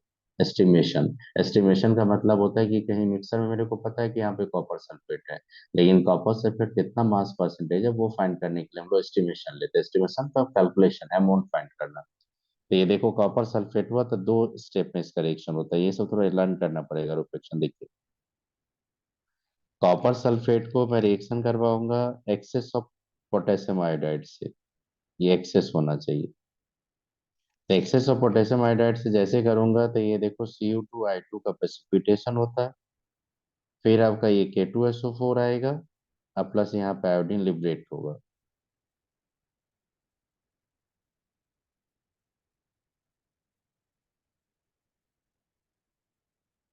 और ये आयोडीन जो होता है ये I- से कंबाइन करके, क्योंकि ये एक्सेस आपने रखा था, ये I- से कंबाइन करके एक्चुअली I3- रहता है ये। इस बार वेबजी में क्या क्वेश्चन पूछा था वो दिखा दूंगा कभी आपको। ये कैसे होता है ये वीवीए लिख देता हूँ मैं, आगे केमिकल बॉन्डिंग के थ्रू बात बताऊंगा, अभी नहीं समझ में आएगा। I3- के फॉर्म में रहता है आयोडीन। स्टेप 2 देखो, यहाँ जो आयोडीन मैंने लिबरेट करवाया, उस आयोडीन को मैं सोडियम थायोसल्फेट के साथ क्या करूंगा? स्टैंडर्डाइज करूंगा। मतलब Na2S2O3 है ये, इसके साथ जब स्टैंडर्डाइज करेंगे तो 2NaI बनेगा, और प्लस Na2S4O6 बनेगा। इसको क्या बोलते हैं? सोडियम। इसको क्या बोलते हैं हम लोग, पता है आपको? इसको बोलते हैं सोडियम टेट्राथायोनेट। मतलब इसको ऐसे लिख लो यहाँ पे, Na2S4O6। कुछ आइडिया लग रहा है? या फिर से बता दो इसको। सर ये सब कैसे हुआ, मतलब रिएक्शन?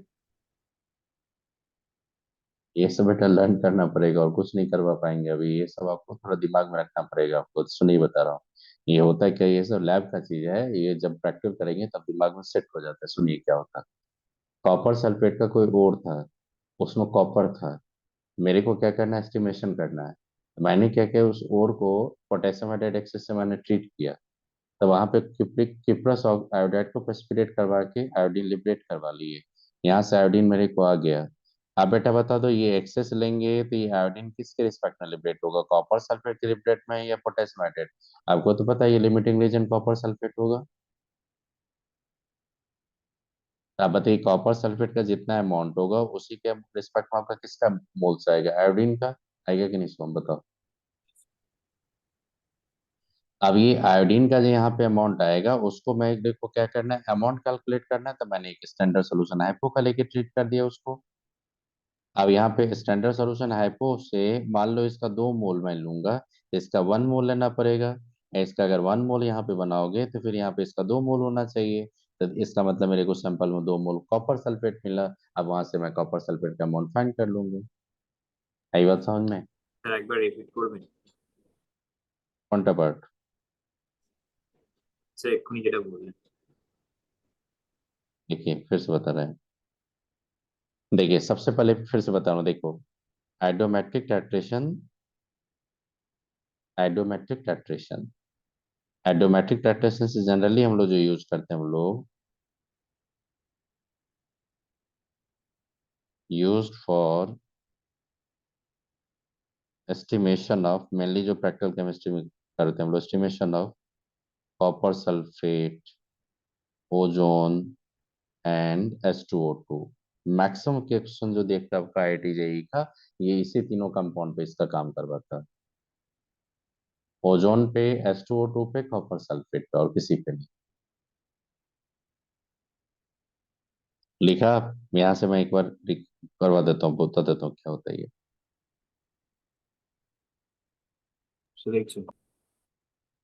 चलिए बताइए, प्रोपेक्शन हीटर बुझे से इसका मतलब किसके लिए एस्टिमेशन के लिए यूज करते हैं हम लोग?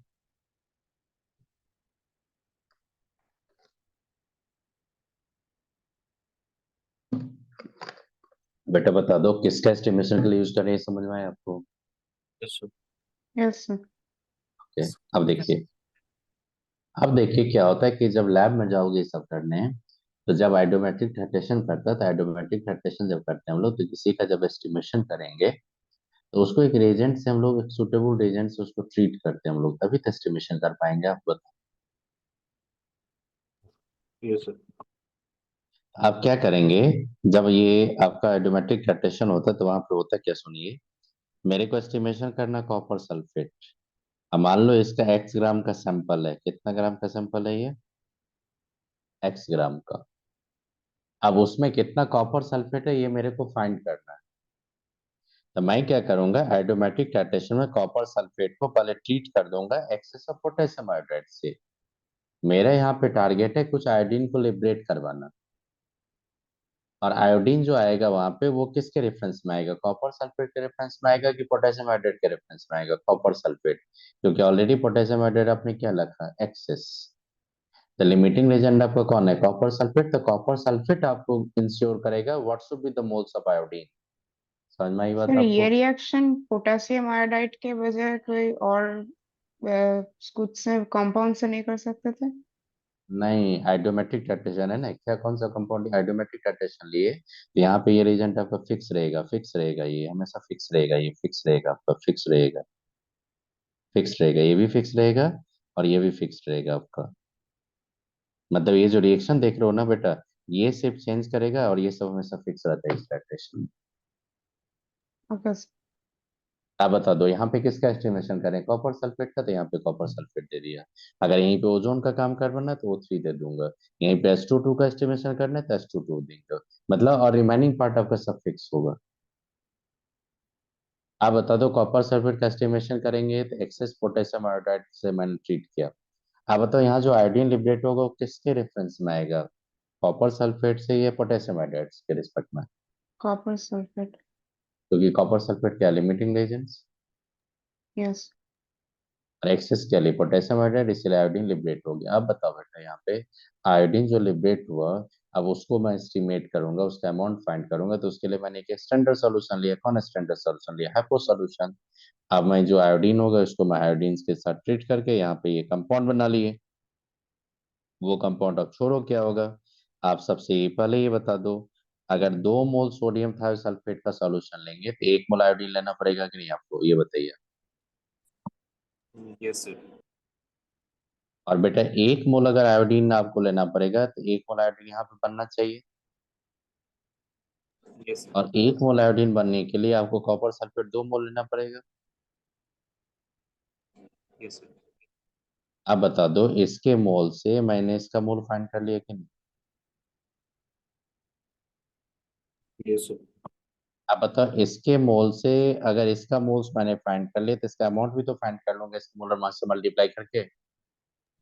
Yes, sir. इसका अमाउंट जब फाइंड कर लेंगे तो मेरे को सैंपल का अमाउंट देगा, उससे मैं परसेंटेज नहीं फाइंड कर लूंगा कितना होगा कॉपर सल्फेट। हाँ सर। मतलब आपको ये कंक्लूजन लेना पड़ेगा कि ये दोनों स्टेप आपको लर्न करना पड़ेगा, मेरे पास कोई ऑप्शन नहीं है इसके अलावा, कुछ ऑप्शन नहीं है। आप बोलोगे सर लर्न करना पड़ेगा, यस। आप बोलोगे हमेशा लर्न करना पड़ेगा, भूल जाएंगे तो बेटा बोलोगे नहीं, लर्न करके रखो इसको, और जब स्कूल में लैब करवाएगा तो अपने आप सेट हो जाएगा दिमाग में आपका, अपने आप सेट हो जाएगा दिमाग में ये समझ में आई? सर कॉपर सल्फेट का अमाउंट एक स्टेप का रिएक्शन से क्यों नहीं कर? एक स्टेप में क्यों नहीं होगा? क्योंकि ये जब प्रैक्टिशन करते हैं हम लोग तो एक एंड पॉइंट को पकड़ने के लिए इंडिकेटर यूज करेंगे कि नहीं, बताइए आप लोग। Yes sir.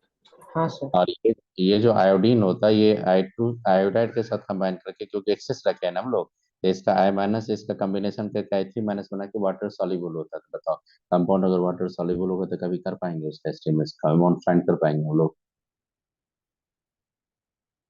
नहीं कर पाओगे। तो इसीलिए क्या करना पड़ेगा, स्टैंडर्ड सॉल्यूशन से फिर हम लोग क्या करेंगे, एक इंडिकेटर यूज करेंगे। इंडिकेटर यहाँ पे स्टार्स यूज करते हैं हम लोग, जैसे आयोडीन आता है तो स्टार्स के साथ डीप ब्लू बना देता है, और जैसे सोडियम थायोसल्फेट देते हैं डीप ब्लू कलर ग्रेजुअली फेंट होते जाएगा, फेंट हो जाएगा। जैसे डीप ब्लू कलर डिसअपीयर हो जाएगा तो समझ जाएंगे कि इसका इक्विवेलेंट यूज हो गया। बस इसके इक्विवेलेंट को इक्वेट करके मैं सारा कैलकुलेशन कर लेता हूं। तो बेटा एक स्टेप बाय स्टेप होता है टाइट्रेशन, आप एक स्टेप में नहीं कर सकते हो, कहीं पे एक ही स्टेप में कर सकते हो, कहीं पे मल्टीपल स्टेप्स मानना पड़ेगा आपको। वो अकॉर्डिंग टू सुटेबल रिएजेंट्स होता है ये, आप नहीं बोल सकते हो कि क्यों नहीं होगा, क्योंकि दिख रहा है यहाँ पे आयोडीन वाटर सॉल्युबल है तो इसे लेकर ही नहीं पाओगे आप। आई बात समझ में? ये मतलब ये रिएक्शन जो होगा ये रिएक्शन फिक्स है, इस टाइट्रेशन का ये रिएक्शन फिक्स है, यहाँ पे चेंज होते रहेगा, उसका सब कुछ फिक्स होता है इस टाइट्रेशन का। आपको क्वेश्चन करवाए आपको इससे थ्योरी पे, तो देखो प्रोपेक्शन समझ में आया तो मैं कुछ क्वेश्चन करवाता हूँ इस थ्योरी पे आपको। सर बताइए। हाँ सर। सर वहाँ पे सर अब I2 plus I minus I3 minus वो किसके लिए लिखा है? नहीं नहीं, वो जो इनऑर्गेनिक का टॉपिक बताएंगे आपको तब वो बताऊंगा, अभी याद रखिएगा उसको, बहुत इंपॉर्टेंट है वो। आपके रेडॉक्स रेटिस में तो जाएंगे तो वहाँ पे बता देंगे आपको कि लुईस एसिड लुईस बेस का कॉन्सेप्ट है वो जब आपको बताएंगे यहाँ पे आयनिक इक्विलिब्रियम जाके रेडॉक्स में जाएंगे तो वहाँ पे कॉन्सेप्ट क्लियर होगा। अभी याद रखो, अभी क्वेश्चन में वो कभी नहीं डालेंगे, ठीक? अभी रहिए आराम से। देखो ये मैं वन क्वेश्चन ले रहा हूँ, सो हम देखिएगा वन क्वेश्चन मैं यहाँ पे ले रहा हूँ वन। हाँ बताओ, consider the potassium dichromate that solution. तो बेटा पोटेशियम डाइक्रोमेट बोला इसका मतलब क्या है, K2Cr2 7। Yes, sir. ओके। अब मोहर सॉल्ट में मैंने बोला था, तो मोहर सॉल्ट में बोला था मैंने कि फेरस से फेरिक में जाता है, फैक्टर 1 होता है मोहर सॉल्ट का, Hmm. या नहीं बोला था आपको? मोहर सॉल्ट होता है ये FeSO4 NH4 twice SO4 6H2O। समझ में आई? ये होता है मोहर सॉल्ट। प्रोपेक्शन याद रखिएगा, जिन्हें याद रखेंगे मोहर सॉल्ट ये होता है। सर Fe वाला ही हाँ सिर्फ सर। हाँ इसमें याद रखिएगा सिर्फ यही ऑक्सीडाइज होता है, कौन बताता है बताइए? यही सिर्फ ऑक्सीडाइज होता है, ये किस में जाता है बताइए? Fe3+ में, तो बताइए। और ये K2Cr2 7 किस में जाएगा बताइए? 2Cr3+ में। तो बताओ स्कैन फैक्टर कितना बोलोगे बताइए, 1 बोलेंगे कि नहीं आप? स्कैन फैक्टर आप क्या Yes. बोलेंगे, 6 बोलेंगे कि नहीं आप? अब बताओ मोहर सॉल्ट का कहीं भी टाइट्रेशन करवा के स्कैन फैक्टर कितना बोलोगे आप? 1. 1। अब बताइए ये बोल रहा है कि consider the potassium dichromate solution with the acidified Mohr salt solution using the diphenylamine as indicator. Indicator छोड़ दो, क्या लिया? अब बोला number of moles of Mohr salt required for mole of potassium dichromate. तो बेटा आप क्या करोगे ना, यहाँ पे इक्विवेलेंट क्या लिखोगे, equivalent of K2Cr2 7 equal to क्या लिखेंगे, इक्विवेलेंट ऑफ K2Cr2 7 बताइए equivalent of K2Cr27 equal to किसका इक्विवेलेंट होगा? Equivalent of Mohr salt. अब बेटा बताओ इक्विवेलेंट को किसके टर्म में एक्सप्रेस कर सकते हैं? मोल्स इनटू एन फैक्टर ला सकते हैं कि नहीं, क्योंकि मोल्स पूछ रहा है मेरे को। Yes sir. तो moles of K2Cr27 n factor बताइए बेटा 6 equal to moles of Mohr salt n factor बताओ 1। Yes sir. किन्हीं किन्हीं को प्रॉब्लम हो तो बोल दीजिएगा, मैंने बताया था, बार बार बोला था आपको, लेट कर रहा था कि बेटा इक्विवेलेंट का एक्सप्रेशन होना चाहिए। Number of equivalent equal to moles into n factor होता है। Number of equivalent normative into volume litre होता है। Number of equivalent given mass by equivalent mass होता है। बताए थे आपको, याद कीजिए। हाँ सर। अब बार बार आपको बोल रहा हूँ, तो बताओ यहाँ पे equivalent of K2Cr27 equal to equivalent किसका मैंने इक्वेट कर दिया? Mohr Mohr sir. सॉल्ट। अब बताइए moles of K2Cr27 equal to 6 लेंगे कि नहीं? 6 क्या दिखा रहा है? एन फैक्टर ऑफ K2Cr27 दिखा रहा है कि नहीं? आप बता दो। तो यहाँ पे पर मोल ऑफ डाइक्रोमेट बोल रहे थे, इसे डाइक्रोमेट का बेटा बता दो। अगर 1 मोल लेंगे, इसका 6 लेंगे, तो मोल्स ऑफ मोर सॉल्ट कितना हो जाएगा? 1 हो जाएगा कि नहीं?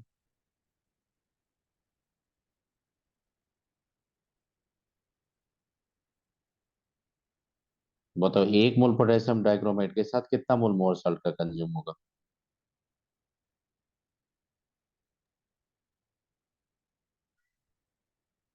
बताओ आप लोग, मोल्स ऑफ कितना, 6 मोल या 1 मोल?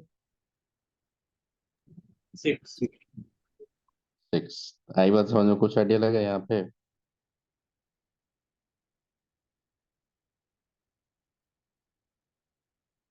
आप बता दो पोटेशियम डाइक्रोमेट रिएक्ट करता है मोहर सॉल्ट से, मोहर सॉल्ट को फेरस को फेरिक में लेके जाएगा, पोटेशियम डाइक्रोमेट को जाएगा +3 में। एन फैक्टर आपको पता है इसमें 6 होगा, इसमें पता है आपको एन फैक्टर 1 होगा। आप इक्विवेलेंट का कंसेप्ट से नहीं फाइंड कर सकते मोहर सॉल्ट कितना मोल्स होगा? Yes sir. बताओ कौन सा ऑप्शन हो जाएगा? डी। अब देखो ये तो क्वेश्चन थोड़ा टफ है, इधर है ये। इधर क्वेश्चन ये सब बताऊंगा आपको। ये क्वेश्चन सब थोड़ा, ये पार्ट सब पे एक्सपर्ट बनो, उसके बाद फिर मैं बताऊंगा। ये क्वेश्चन मैं इधर का लाना चाह रहा हूँ। अब ये बता दो, ये 2 बता रहा हूँ।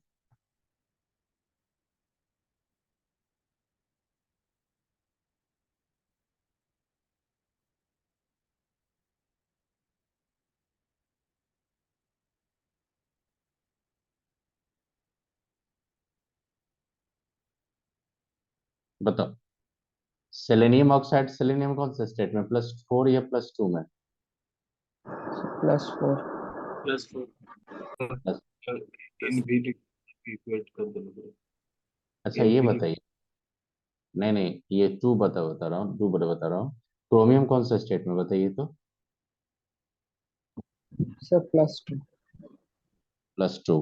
अब बताइए +2 से अगर +3 में आएगा तो एन फैक्टर कितना होगा क्रोमियम सल्फेट का? सर हाँ 1 1।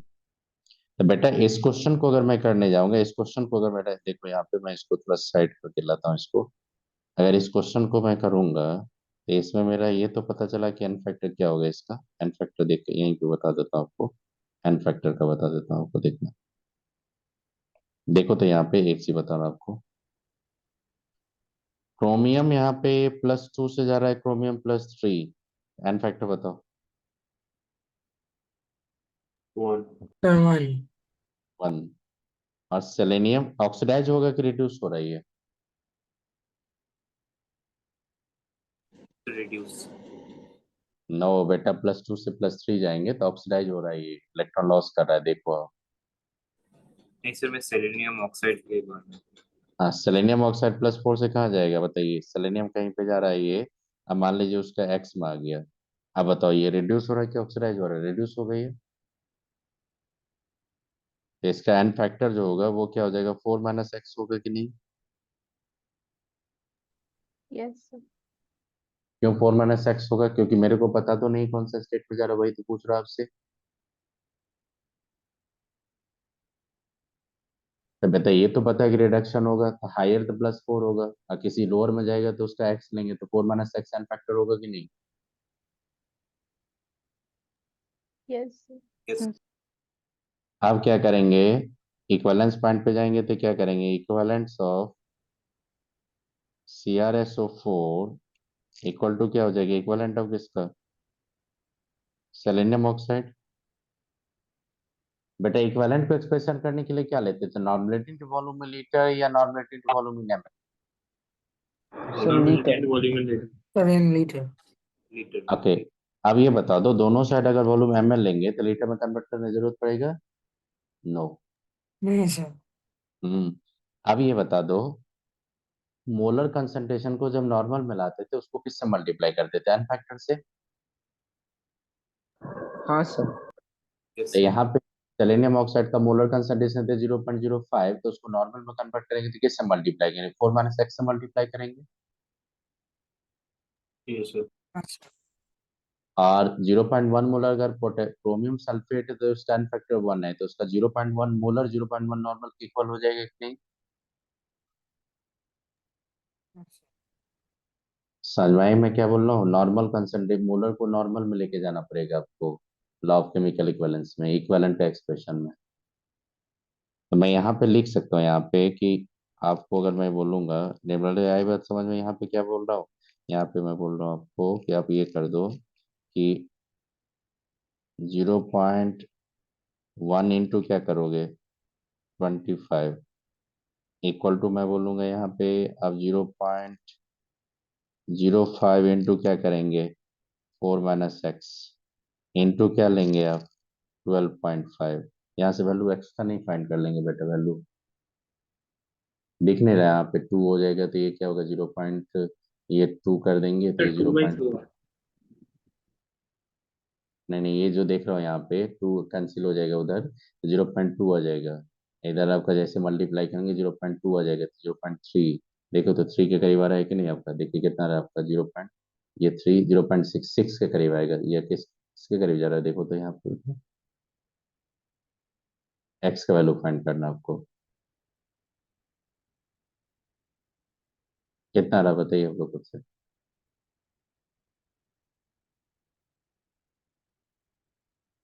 सो बताइए कितना रहा। Yes accept. सर 0.6 जैसा है। नहीं नहीं, अब देखिए 12.5 लिए यहाँ पे, और 0.1 इंटू 25 कर लिए, इधर 0.05 इंटू 12.5 इंटू मैंने लिखा यहाँ पे 4 - x, अब x का वैल्यू फाइंड करना था आपको। फिर एक्स तो जीरो आ रहा है सर। 0 आ रहा है कि नहीं, yes sir. x equal to yes 0, sir. 0 आ रहा है। अगर मान लो इंटीजर टाइप का क्वेश्चन है तो यहाँ पे क्या फिल करेंगे, 0 कर देंगे कि नहीं, इंटीजर टाइप मिलेगा तो। यस चलिए, कुछ आइडिया लगा कैसे फाइंड करते हैं हम लोग लॉ ऑफ केमिकल बैलेंस का? यस। आप मत बोलना बेटा, क्योंकि ये सब बहुत सारा टॉपिक मैंने देखो बहुत स्लोली पढ़ा है ये टॉपिक को, और भी पढ़ाऊंगा रेडॉक्स में, जिन्हें समझ में आए तो मैं और क्वेश्चन करवाऊंगा इससे। Yes sir. हम्म, अब देखो, अब जो क्वेश्चन करवाऊंगा ना, ये क्वेश्चन थोड़ा, इसको देखता हूँ ये कर पाते हो कि नहीं। देखो ये क्वेश्चन लिया,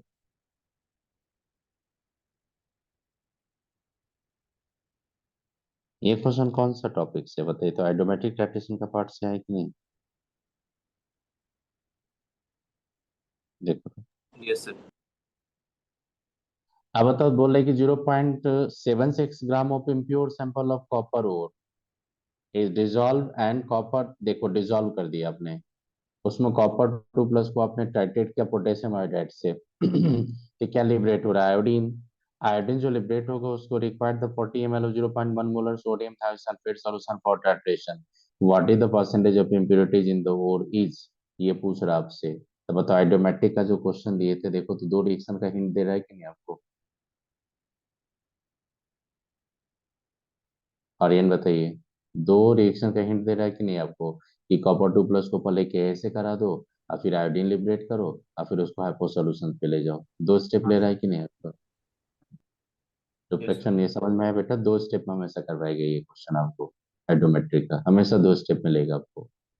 और ये बच्चा को सबसे ज्यादा प्रॉब्लम क्या होता है कि जब हम लोग देखते हैं यहाँ पे 11 12 जो पास आउट बच्चा भी रहता है, ये क्वेश्चन जब करवाते हैं हम लोग तो सबसे ज्यादा ट्रैप होता है वो रिएक्शन पे, रिएक्शन ही नहीं पता रहता सब बॉक्स को।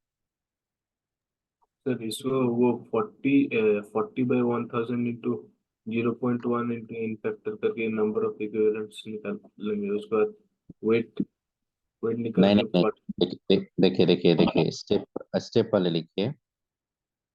कॉपर 2+ को जब आयोडाइड के साथ रिएक्शन करवाएंगे तो क्या मिलेगा, Cu2I2 मिलता है कि नहीं आपका, और आयोडीन आता है कि नहीं आपका, 4I लेंगे कि नहीं ये बताओ।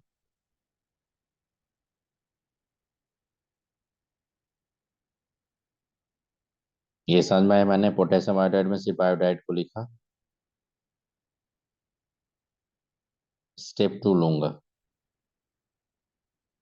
अब ये जो आयोडीन होगा उसको मैं सोडियम थायोसल्फेट के साथ रिएक्शन करवाऊंगा, ये क्या मिलेगा आपको, 2NaI मिला, अब प्लस Na2S4O6 मिला। बताओ दोनों रिएक्शन को अगर मैं ऐड कर दूंगा तो ओवरऑल रिएक्शन क्या हो जाएगा ये बताओ आपको। आयोडीन कैंसिल हो रहा है कि नहीं सोम बताइए। Yes sir.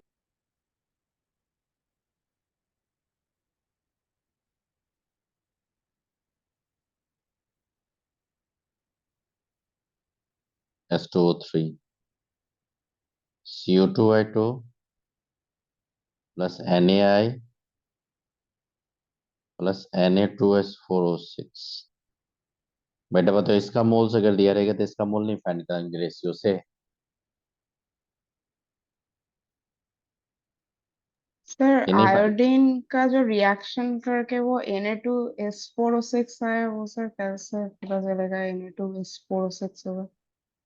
नहीं नहीं, ये रिएक्शन अभी आपको थोड़ा याद रखना पड़ेगा, मैं दोनों को ऐड करेंगे ये तो कैंसिल नहीं होगा, ये भी कैंसिल नहीं होगा, ये भी कैंसिल नहीं होगा, ये भी कैंसिल नहीं होगा आपका, लेकिन ये कैंसिल हो जाएगा कि नहीं बताइए, ये दोनों कैंसिल हो गया। Yes, sir. Yes. अब बता दो, इसका पहले मोल्स फाइंड कर लो, तो इसका मोल्स कितना दे देखो, इसका मोल्स कितना दिया ये देखो पहले, मोल्स कितना है इसका, 40 इंटू, अब बताइए मोल्स कैसे फाइंड करते थे स्वामी, याद होगा ना, molarity into volume in litre. Molarity कितना है आपका 0.1, तो वॉल्यूम इन लीटर लेंगे, तो 40 बाई क्या करेंगे 1000, जैसे सर 40/1000 करेंगे तो 4 × 10⁻³ हो जाएगा कि नहीं मोल्स। सर यही बोल रहे थे सर, उसके बाद इंटू वेट करके परसेंटेज निकाल। नहीं नहीं, सबसे पहले ये बताइए ये समझ में आया कि नहीं, ये जो मोल्स लिखा मैंने। Yes sir. अब बताइए कॉपर यहाँ पे 2 से मल्टीप्लाई करना पड़ेगा कि नहीं, 2 कॉपर है दोनों तरफ तो,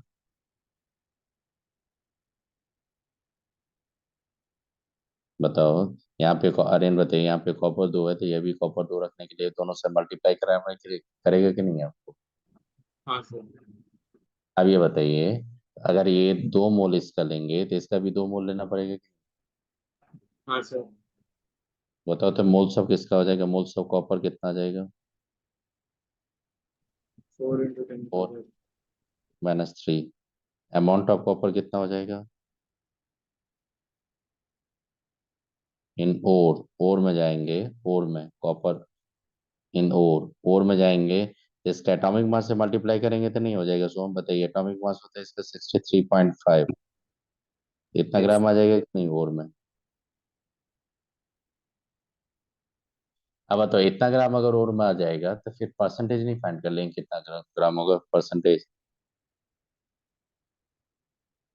मतलब परसेंटेज ऑफ कॉपर जाएंगे तो इसका कितना ग्राम लिया आपने, 4 × 10⁻³ इंटू 63.5, डिवाइड कर देंगे कितना जीनिया देखो कितना वहां पे उस टाइम ऑन दिया सैंपल का 0.276, ये डिवाइड करके कितना आ रहा है देखो तो कितना ग्राम आ रहा है आपका, इंटू 100 कर देंगे, ये कितना परसेंटेज आ रहा है, 92% के करीब आना चाहिए, मैं करवा चुका हूँ बहुत बढ़िया क्वेश्चन, क्योंकि मैं देखता हूँ यहाँ पे जैसे वो 10 लेंगे 0.1 लेंगे, और ये दिख रहा होगा आपको कि देखो कितना रहा है, 92% आ रहा है कि नहीं, चेक करो आप लोग।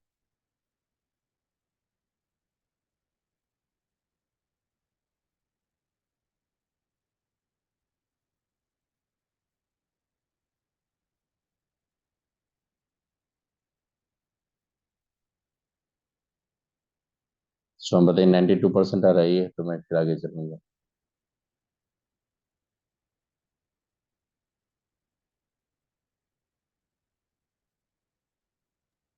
यस सर वैसे ही आ रहा है मतलब 4 into मतलब 1 point सर something 91.3। हाँ सर 1.3 92% आएगा, चेक कीजिए आप लोग।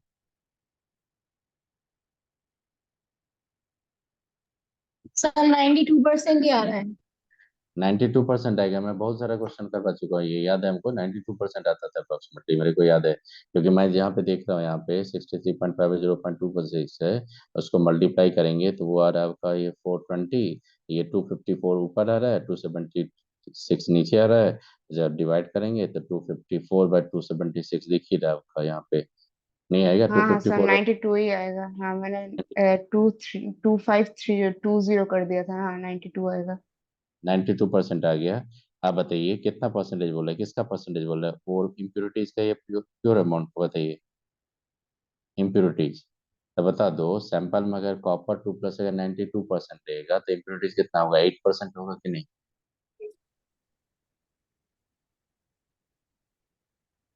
कुछ आइडिया लगा या नहीं लगा अभी भी?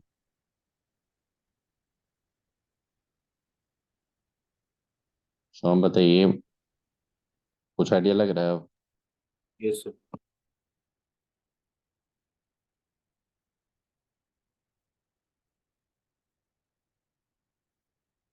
इम्प्योरिटीज तो कितना हो जाएगा, 100 माइनस 92 करेंगे तो ये आपका 8% होगा।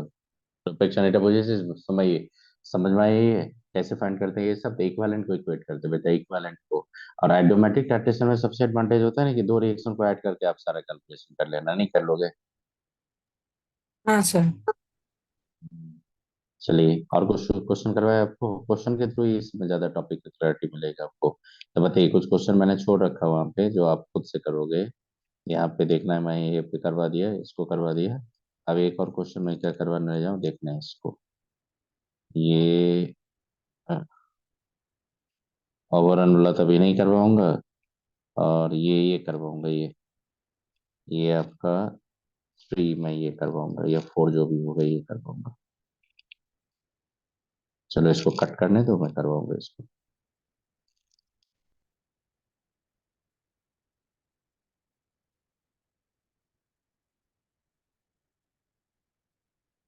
वन मोल का मिक्सचर है, इक्विमोलर है, तो दोनों का हाफ हाफ मोल आएगा कि नहीं, अगर मान लो लेंगे तो?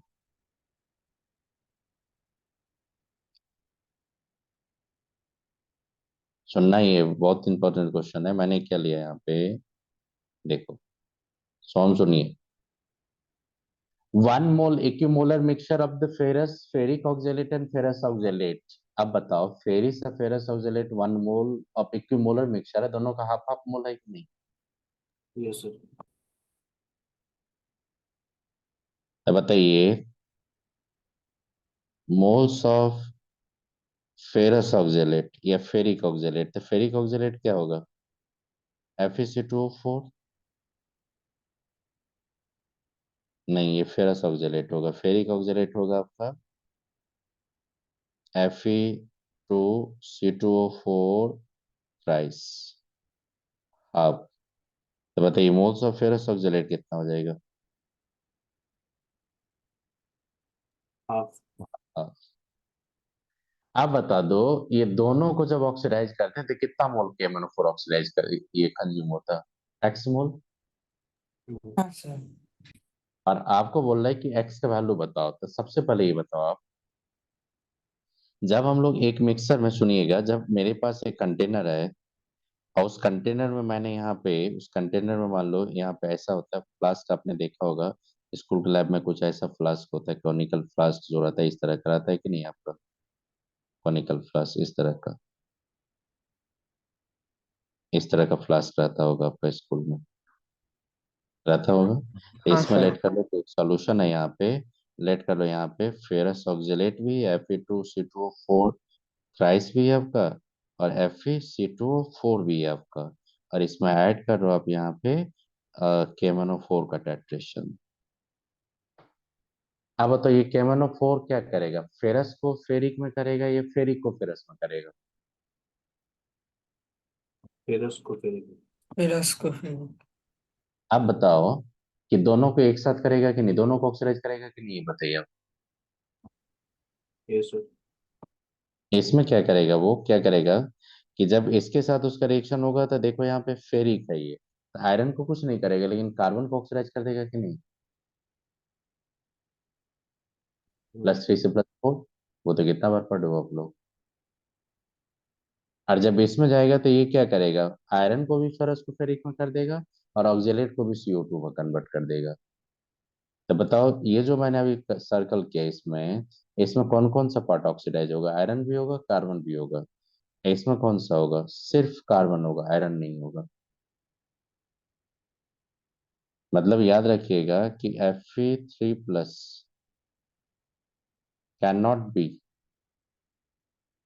ऑक्सीडाइज्ड बाय KMnO4, ये याद रखिएगा। आप बता दो, फेरस ऑक्जेलेट या फेरिक ऑक्जेलेट को जब हम लोग KMnO4 के साथ टाइट्रेशन करेंगे तो दोनों का एन फैक्टर सेम होगा या डिफरेंट होगा, ये बताओ आप सिर्फ। डिफरेंट। डिफरेंट होगा। आप बताइए Fe2SO4, नहीं नहीं ये जो बताए थे, अब ये अगर बता दिए तो समझिए क्वेश्चन बन जाएगा आपसे, यही आपसे करवाने के लिए क्वेश्चन करवाया था। Fe2C2 4 2 माइनस में जब जाएंगे बेटा ये 3 में, तो ये क्या करता है, 3 में जब इसका ऑक्सीडेशन करते हैं यहाँ पे O का साइन दे दिए, ये आयरन को तो +3 में ही रहने देता है, लेकिन ऑक्जेलेट आपका ये देखना है, ऑक्जेलेट आपका चला जाता है CO2 में। बेटा एन फैक्टर बता दोगे यहाँ पे फेरस ऑक्जेलेट फेरिक ऑक्जेलेट का, बताइए। प्रोपेक्शन बताइए आप, सोम बताइए, और इन बताइए क्या होगा यहाँ पे फेरस फेरिक ऑक्जेलेट की, इसका एन फैक्टर बता देंगे आप।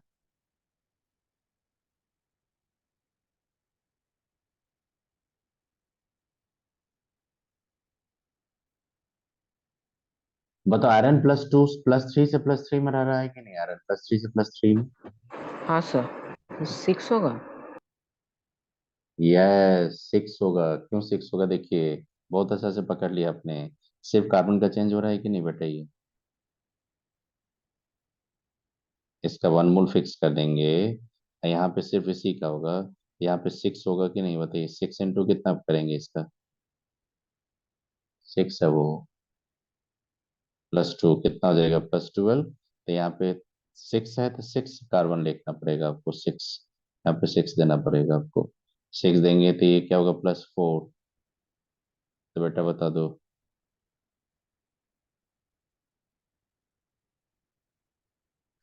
अब बताइए कितना यूनिट यहाँ पे ऑक्सीलेट था, ये हमें 3 लिए थे, 6 लिए थे, 6 लिए थे, +4 लिए, ये 6 लिए थे, 6 12, और ये यहाँ पे 3 होगा, ये 3 6 3, ये होगा 18, 18। यहाँ पे 6 इंटू +4 तो ये कितना होगा, 24। बताइए बेटा टेन फैक्टर कितना हो जाएगा, 6 होगा कि नहीं। हाँ सर। Yes, sir. अब बताइए, यस सर।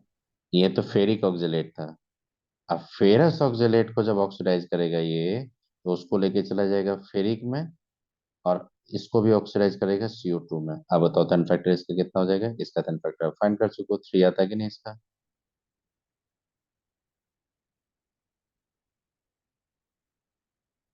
इसमें कौन कौन ऑक्सीडाइज हो रहा है, फेरस भी फेरिक में जाएगा और ऑक्जिलेट भी आपका +3 से +4 में जाएगा, टेन फैक्टर 3 होता था कि नहीं, याद करो।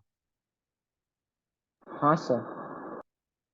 चलो अब ये बता दो, मेरे को पता चला यहाँ पे फेर ये क्या था आपका, फेरिक ऑक्जिलेट, तो उसका फैक्टर कितना निकला आपको, 6।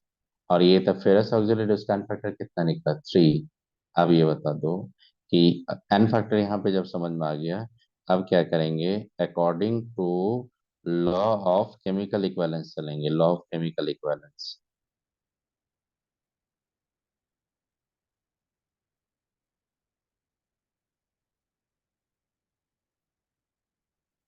Equivalent of ferrous oxalate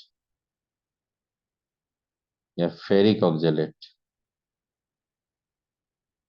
plus equivalent of ferrous oxalate equal to equivalent of KMnO4 होना चाहिए या नहीं होना चाहिए?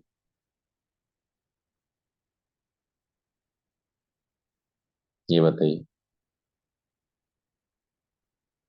Yes sir. बेटा जब KMnO4 आपने डाला था तो दोनों को ऑक्सीडाइज करना कि सिर्फ एक को किया वो? दोनों को।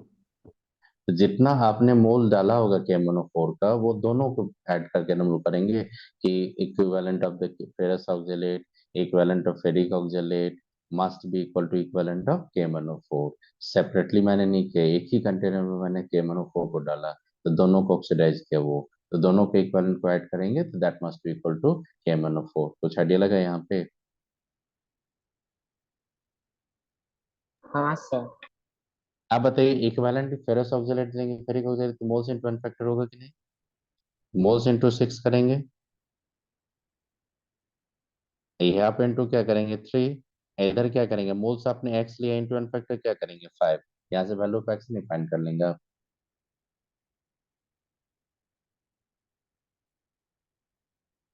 कितना मिल रहा है? 0.9। 0.9। तो बताइए कौन सा ऑप्शन हो जाएगा? बी। आप बता दो बेटा, एक से देख रहे हो इस पार्ट में कुछ प्रॉब्लम नहीं है, मेन प्रॉब्लम है स्टैंड फैक्टर फाइंड करना। रिएक्शन क्या होता है ये थोड़ा दिमाग में लेके चलो कि कौन सा रिएक्शन होता है, थोड़ा आइडिया होना चाहिए। मेरे को ये पता है कि KMnO4 ऑक्जेलेट को CO2 में ऑक्सीडाइज करता है, फेरस को फेरिक में करता है, फेरिक को कुछ नहीं कर पाएगा। तो इस टाइप का क्वेश्चन अगर कहीं भी मिलेगा आपको तो कुछ आइडिया लगा कैसे आप स्टेप लोगे? हाँ सर। सो हम बताइए समझ में आया ऐसा टॉपिक? Yes sir. चलिए एक और क्वेश्चन करवाओ, टाइम है अभी, एक क्वेश्चन करवा सकते। सर Fe C2O4 का वो एन फैक्टर कैसे निकालेंगे उसका?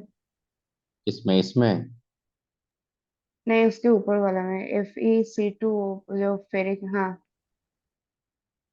बेटा इसमें फेरस देखिए, वाला में। हाँ इसमें देखिए फिर मैं सर्कल कर रहा हूँ, ये देखिए ये पार्ट देखिए कितना मोल है, 1 मोल है। हाँ इसमें आयरन कौन सा स्टेट है, +3 या +2? +2। नहीं +3 है बेटा अच्छा हाँ फेरिक। +3 हाँ। हाँ तो उसको ऑक्सीडाइज नहीं कर पाएंगे हम लोग, नो सर। उसको जैसा था वैसे ही छोड़ दिए तो मेन ऑक्सीडाइज कौन होगा, आयरन ही होगा ना, +3 से +4।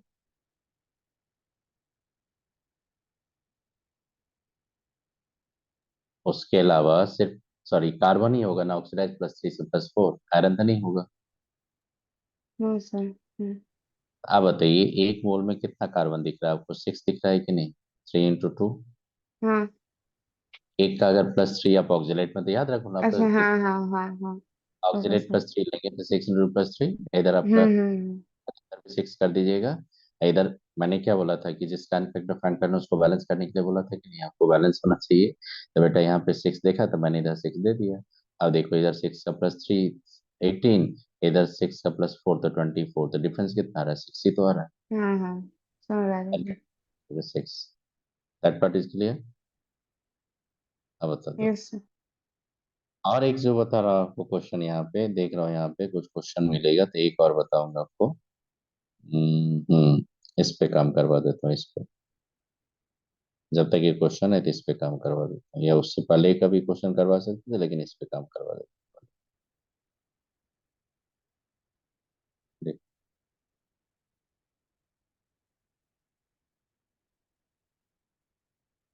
अब सोमा आपका जो क्वेश्चन था ना वो सब लाइएगा, बना देंगे अब।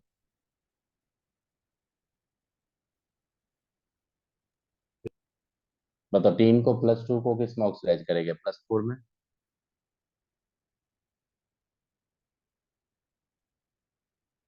हाँ तो यहाँ पे क्वेश्चन क्या बोल रहा है कि एक और है आपके पास, उसमें ऑक्सीडाइजेबल मटेरियल आपका जो ऑक्सीडाइज हो सकता है वो SN2+ है, और is titrated with dichromate solution, मतलब K2CR2 फिर आ गया। K2SiO2 7 का जो सॉल्यूशन है आपके पास वो 2.5 ग्राम को आपने डिजोल्व कर रखा है 0.5 लीटर में।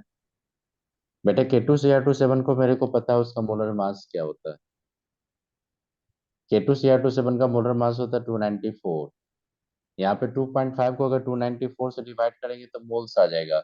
अब मोल्स पर लीटर को क्या बोलते हो, मोलर कंसंट्रेशन बोलते हो कि नहीं आप? Yes sir. आप ये बताओ बेटा, यहाँ पे ये पार्ट जो दिया आपका, ये पार्ट देखिएगा, देखो ये पार्ट जो दिया आपका, ये क्या करने का उसका मतलब है, ये मोलर कंसंट्रेशन फाइंड कर लो वहां से। Yes sir. ओके। आप बोल रहा है कि जो सैंपल आपने लिया, जो सैंपल लिया ओर का, वो 0.4 ग्राम का सैंपल है।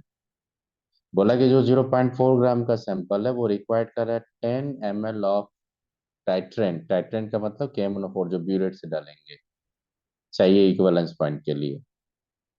बोला कि percentage of iron 3 in the ore, आप बताओ क्या होगा। तो बेटा यहाँ पे अगर हम लोग इसका मोलर कंसंट्रेशन फाइंड कर लेंगे तो यहाँ पे दोनों के इक्विवेलेंट को इक्वेट कर देंगे तो 3 का अमाउंट नहीं फाइंड कर लेंगे वहां से।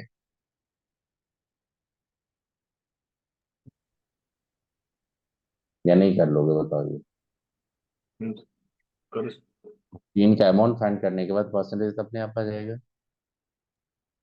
तो देखो, मैं फिर से बता रहा हूँ, पहले ये बताइए ये पार्ट देने का मतलब क्या था, क्वेश्चन में समझ में आ गया कि जो KMnO4 का आपका सॉल्यूशन है, मान लो कहीं पे KMnO4 का सॉल्यूशन है, तो उस KMnO4 सॉल्यूशन में मैंने बोला है कि यहाँ पे 2.5 ग्राम ऑफ KMnO4 0.5 लीटर में मैंने डिजोल्व करके रखा है, ये बोल रहा आपको। अब इसमें से जब हम लोग और का एस्टिमेशन करने के SN2+ का, तो इसका मैंने सिर्फ 10 ml लेके रिएक्शन करवाया, सिर्फ 10 ml लेके। तो बेटा 10 ml लो या 20 ml लो, इसका कंसंट्रेशन तो फिक्स होगा ना, बताइए आप। इसका 10 ml लेके रिएक्शन करवाओ या 20 ml लेके रिएक्शन करवाओ या 100 ml लेके रिएक्शन करवाओ, इसका कंसंट्रेशन फिक्स होगा कि नहीं? ये यस सर। बताइए, मैंने तो बताया था आपको ना कि जब आप लैब में जाते हो कहीं पे रहता है कि स्टॉक सॉल्यूशन होता है, उस स्टॉक सॉल्यूशन से टीचर आपको बोलता है कि 1 ml 2 ml लेके आप रिएक्शन करवाओ, तो आप यहाँ पे एस्टिमेशन करो किसका, मेटे और का, स्क्रीन का एस्टिमेशन कर रहे हैं उसमें। और वहां पे क्लियर कट दिख रहा है आपको, वहां पे क्लियर कट आपको बोल रहा है ये कि बेटा आप जो K2Cr27 ले रहे हो ना, वो एक सॉल्यूशन है जहाँ पे 2.5 ग्राम को आपने डिजोल्व कर रखा है 0.5 लीटर में, वो सॉल्यूशन है आपके पास। तो बेटा ये इन्फॉर्मेशन पहले KMnO4 का टाइट्रेशन, ये टाइट्रेशन से पहले KMnO4 का मोलर कंसंट्रेशन फाइंड कर लेंगे ना हम लोग। हाँ सर। तो बताइए, तो मोलर कंसंट्रेशन क्या फाइंड करेंगे, मोलरिटी अगर जाएंगे, मोलरिटी अगर ऑफ K2Cr2 से बन जाएंगे तो ये क्या होगा, ये कर सकते हो आप, 2.5/294 और अपॉन इनटू क्या होगा 0.5, ये मोलर कंसंट्रेशन फाइंड कर लेंगे आप।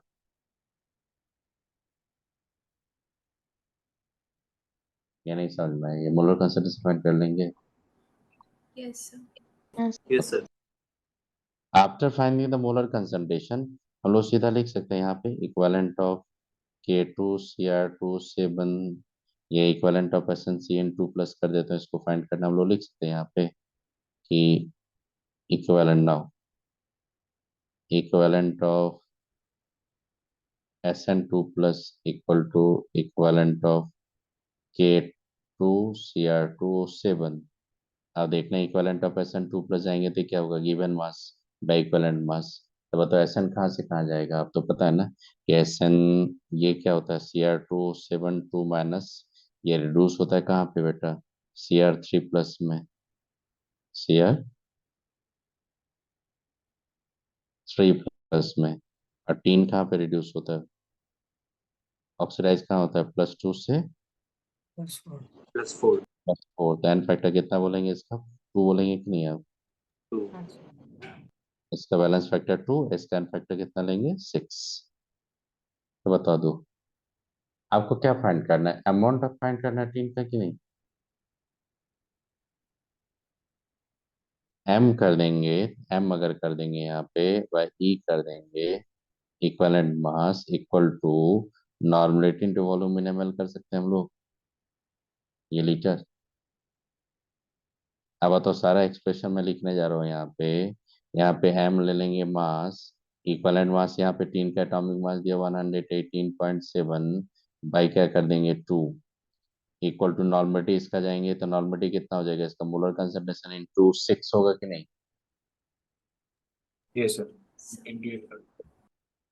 2.5 इंटू 6 अगर कर देंगे तो ये किस में कन्वर्ट हो जाएगा? नॉर्मल में। ओके, अब वॉल्यूम किस में रखना? लीटर में। तो 10 बाई क्या करेंगे 1000। अब बेटा बताओ यहाँ से m का वैल्यू फाइंड कर सकते हो कि नहीं है?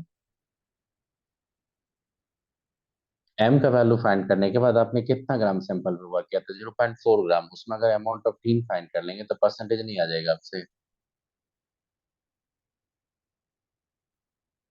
बताइए सोम, आ जाएगा? देखना यहाँ पे वैल्यू कैलकुलेट करोगे ना, तो मैं जहाँ तक देखता हूँ यहाँ पे ये जो आगे का डाटा मैंने कैंसिल किया क्योंकि उसमें मैंने चेक किया सब कुछ, वो मैच नहीं कर रहा था, इसलिए मैंने उसको कवर कर दिया। यहाँ पे क्वेश्चन देखोगे तो एक्स बाय 17 था, वो एब्सोल्युटली रॉन्ग था, नहीं आता उससे। जो आंसर दिया था उसे मैच नहीं कर रहा। तब बताइए यहाँ पे m का वैल्यू फाइंड करेंगे तो आप बताओ मेरे को 0.6 0.06 के करीब आ रही है। देखो मैं आपको कैलकुलेट करवा रहा हूँ यहाँ पे 1/100 तो वो 1000 तो 100 आ रहा है आपका।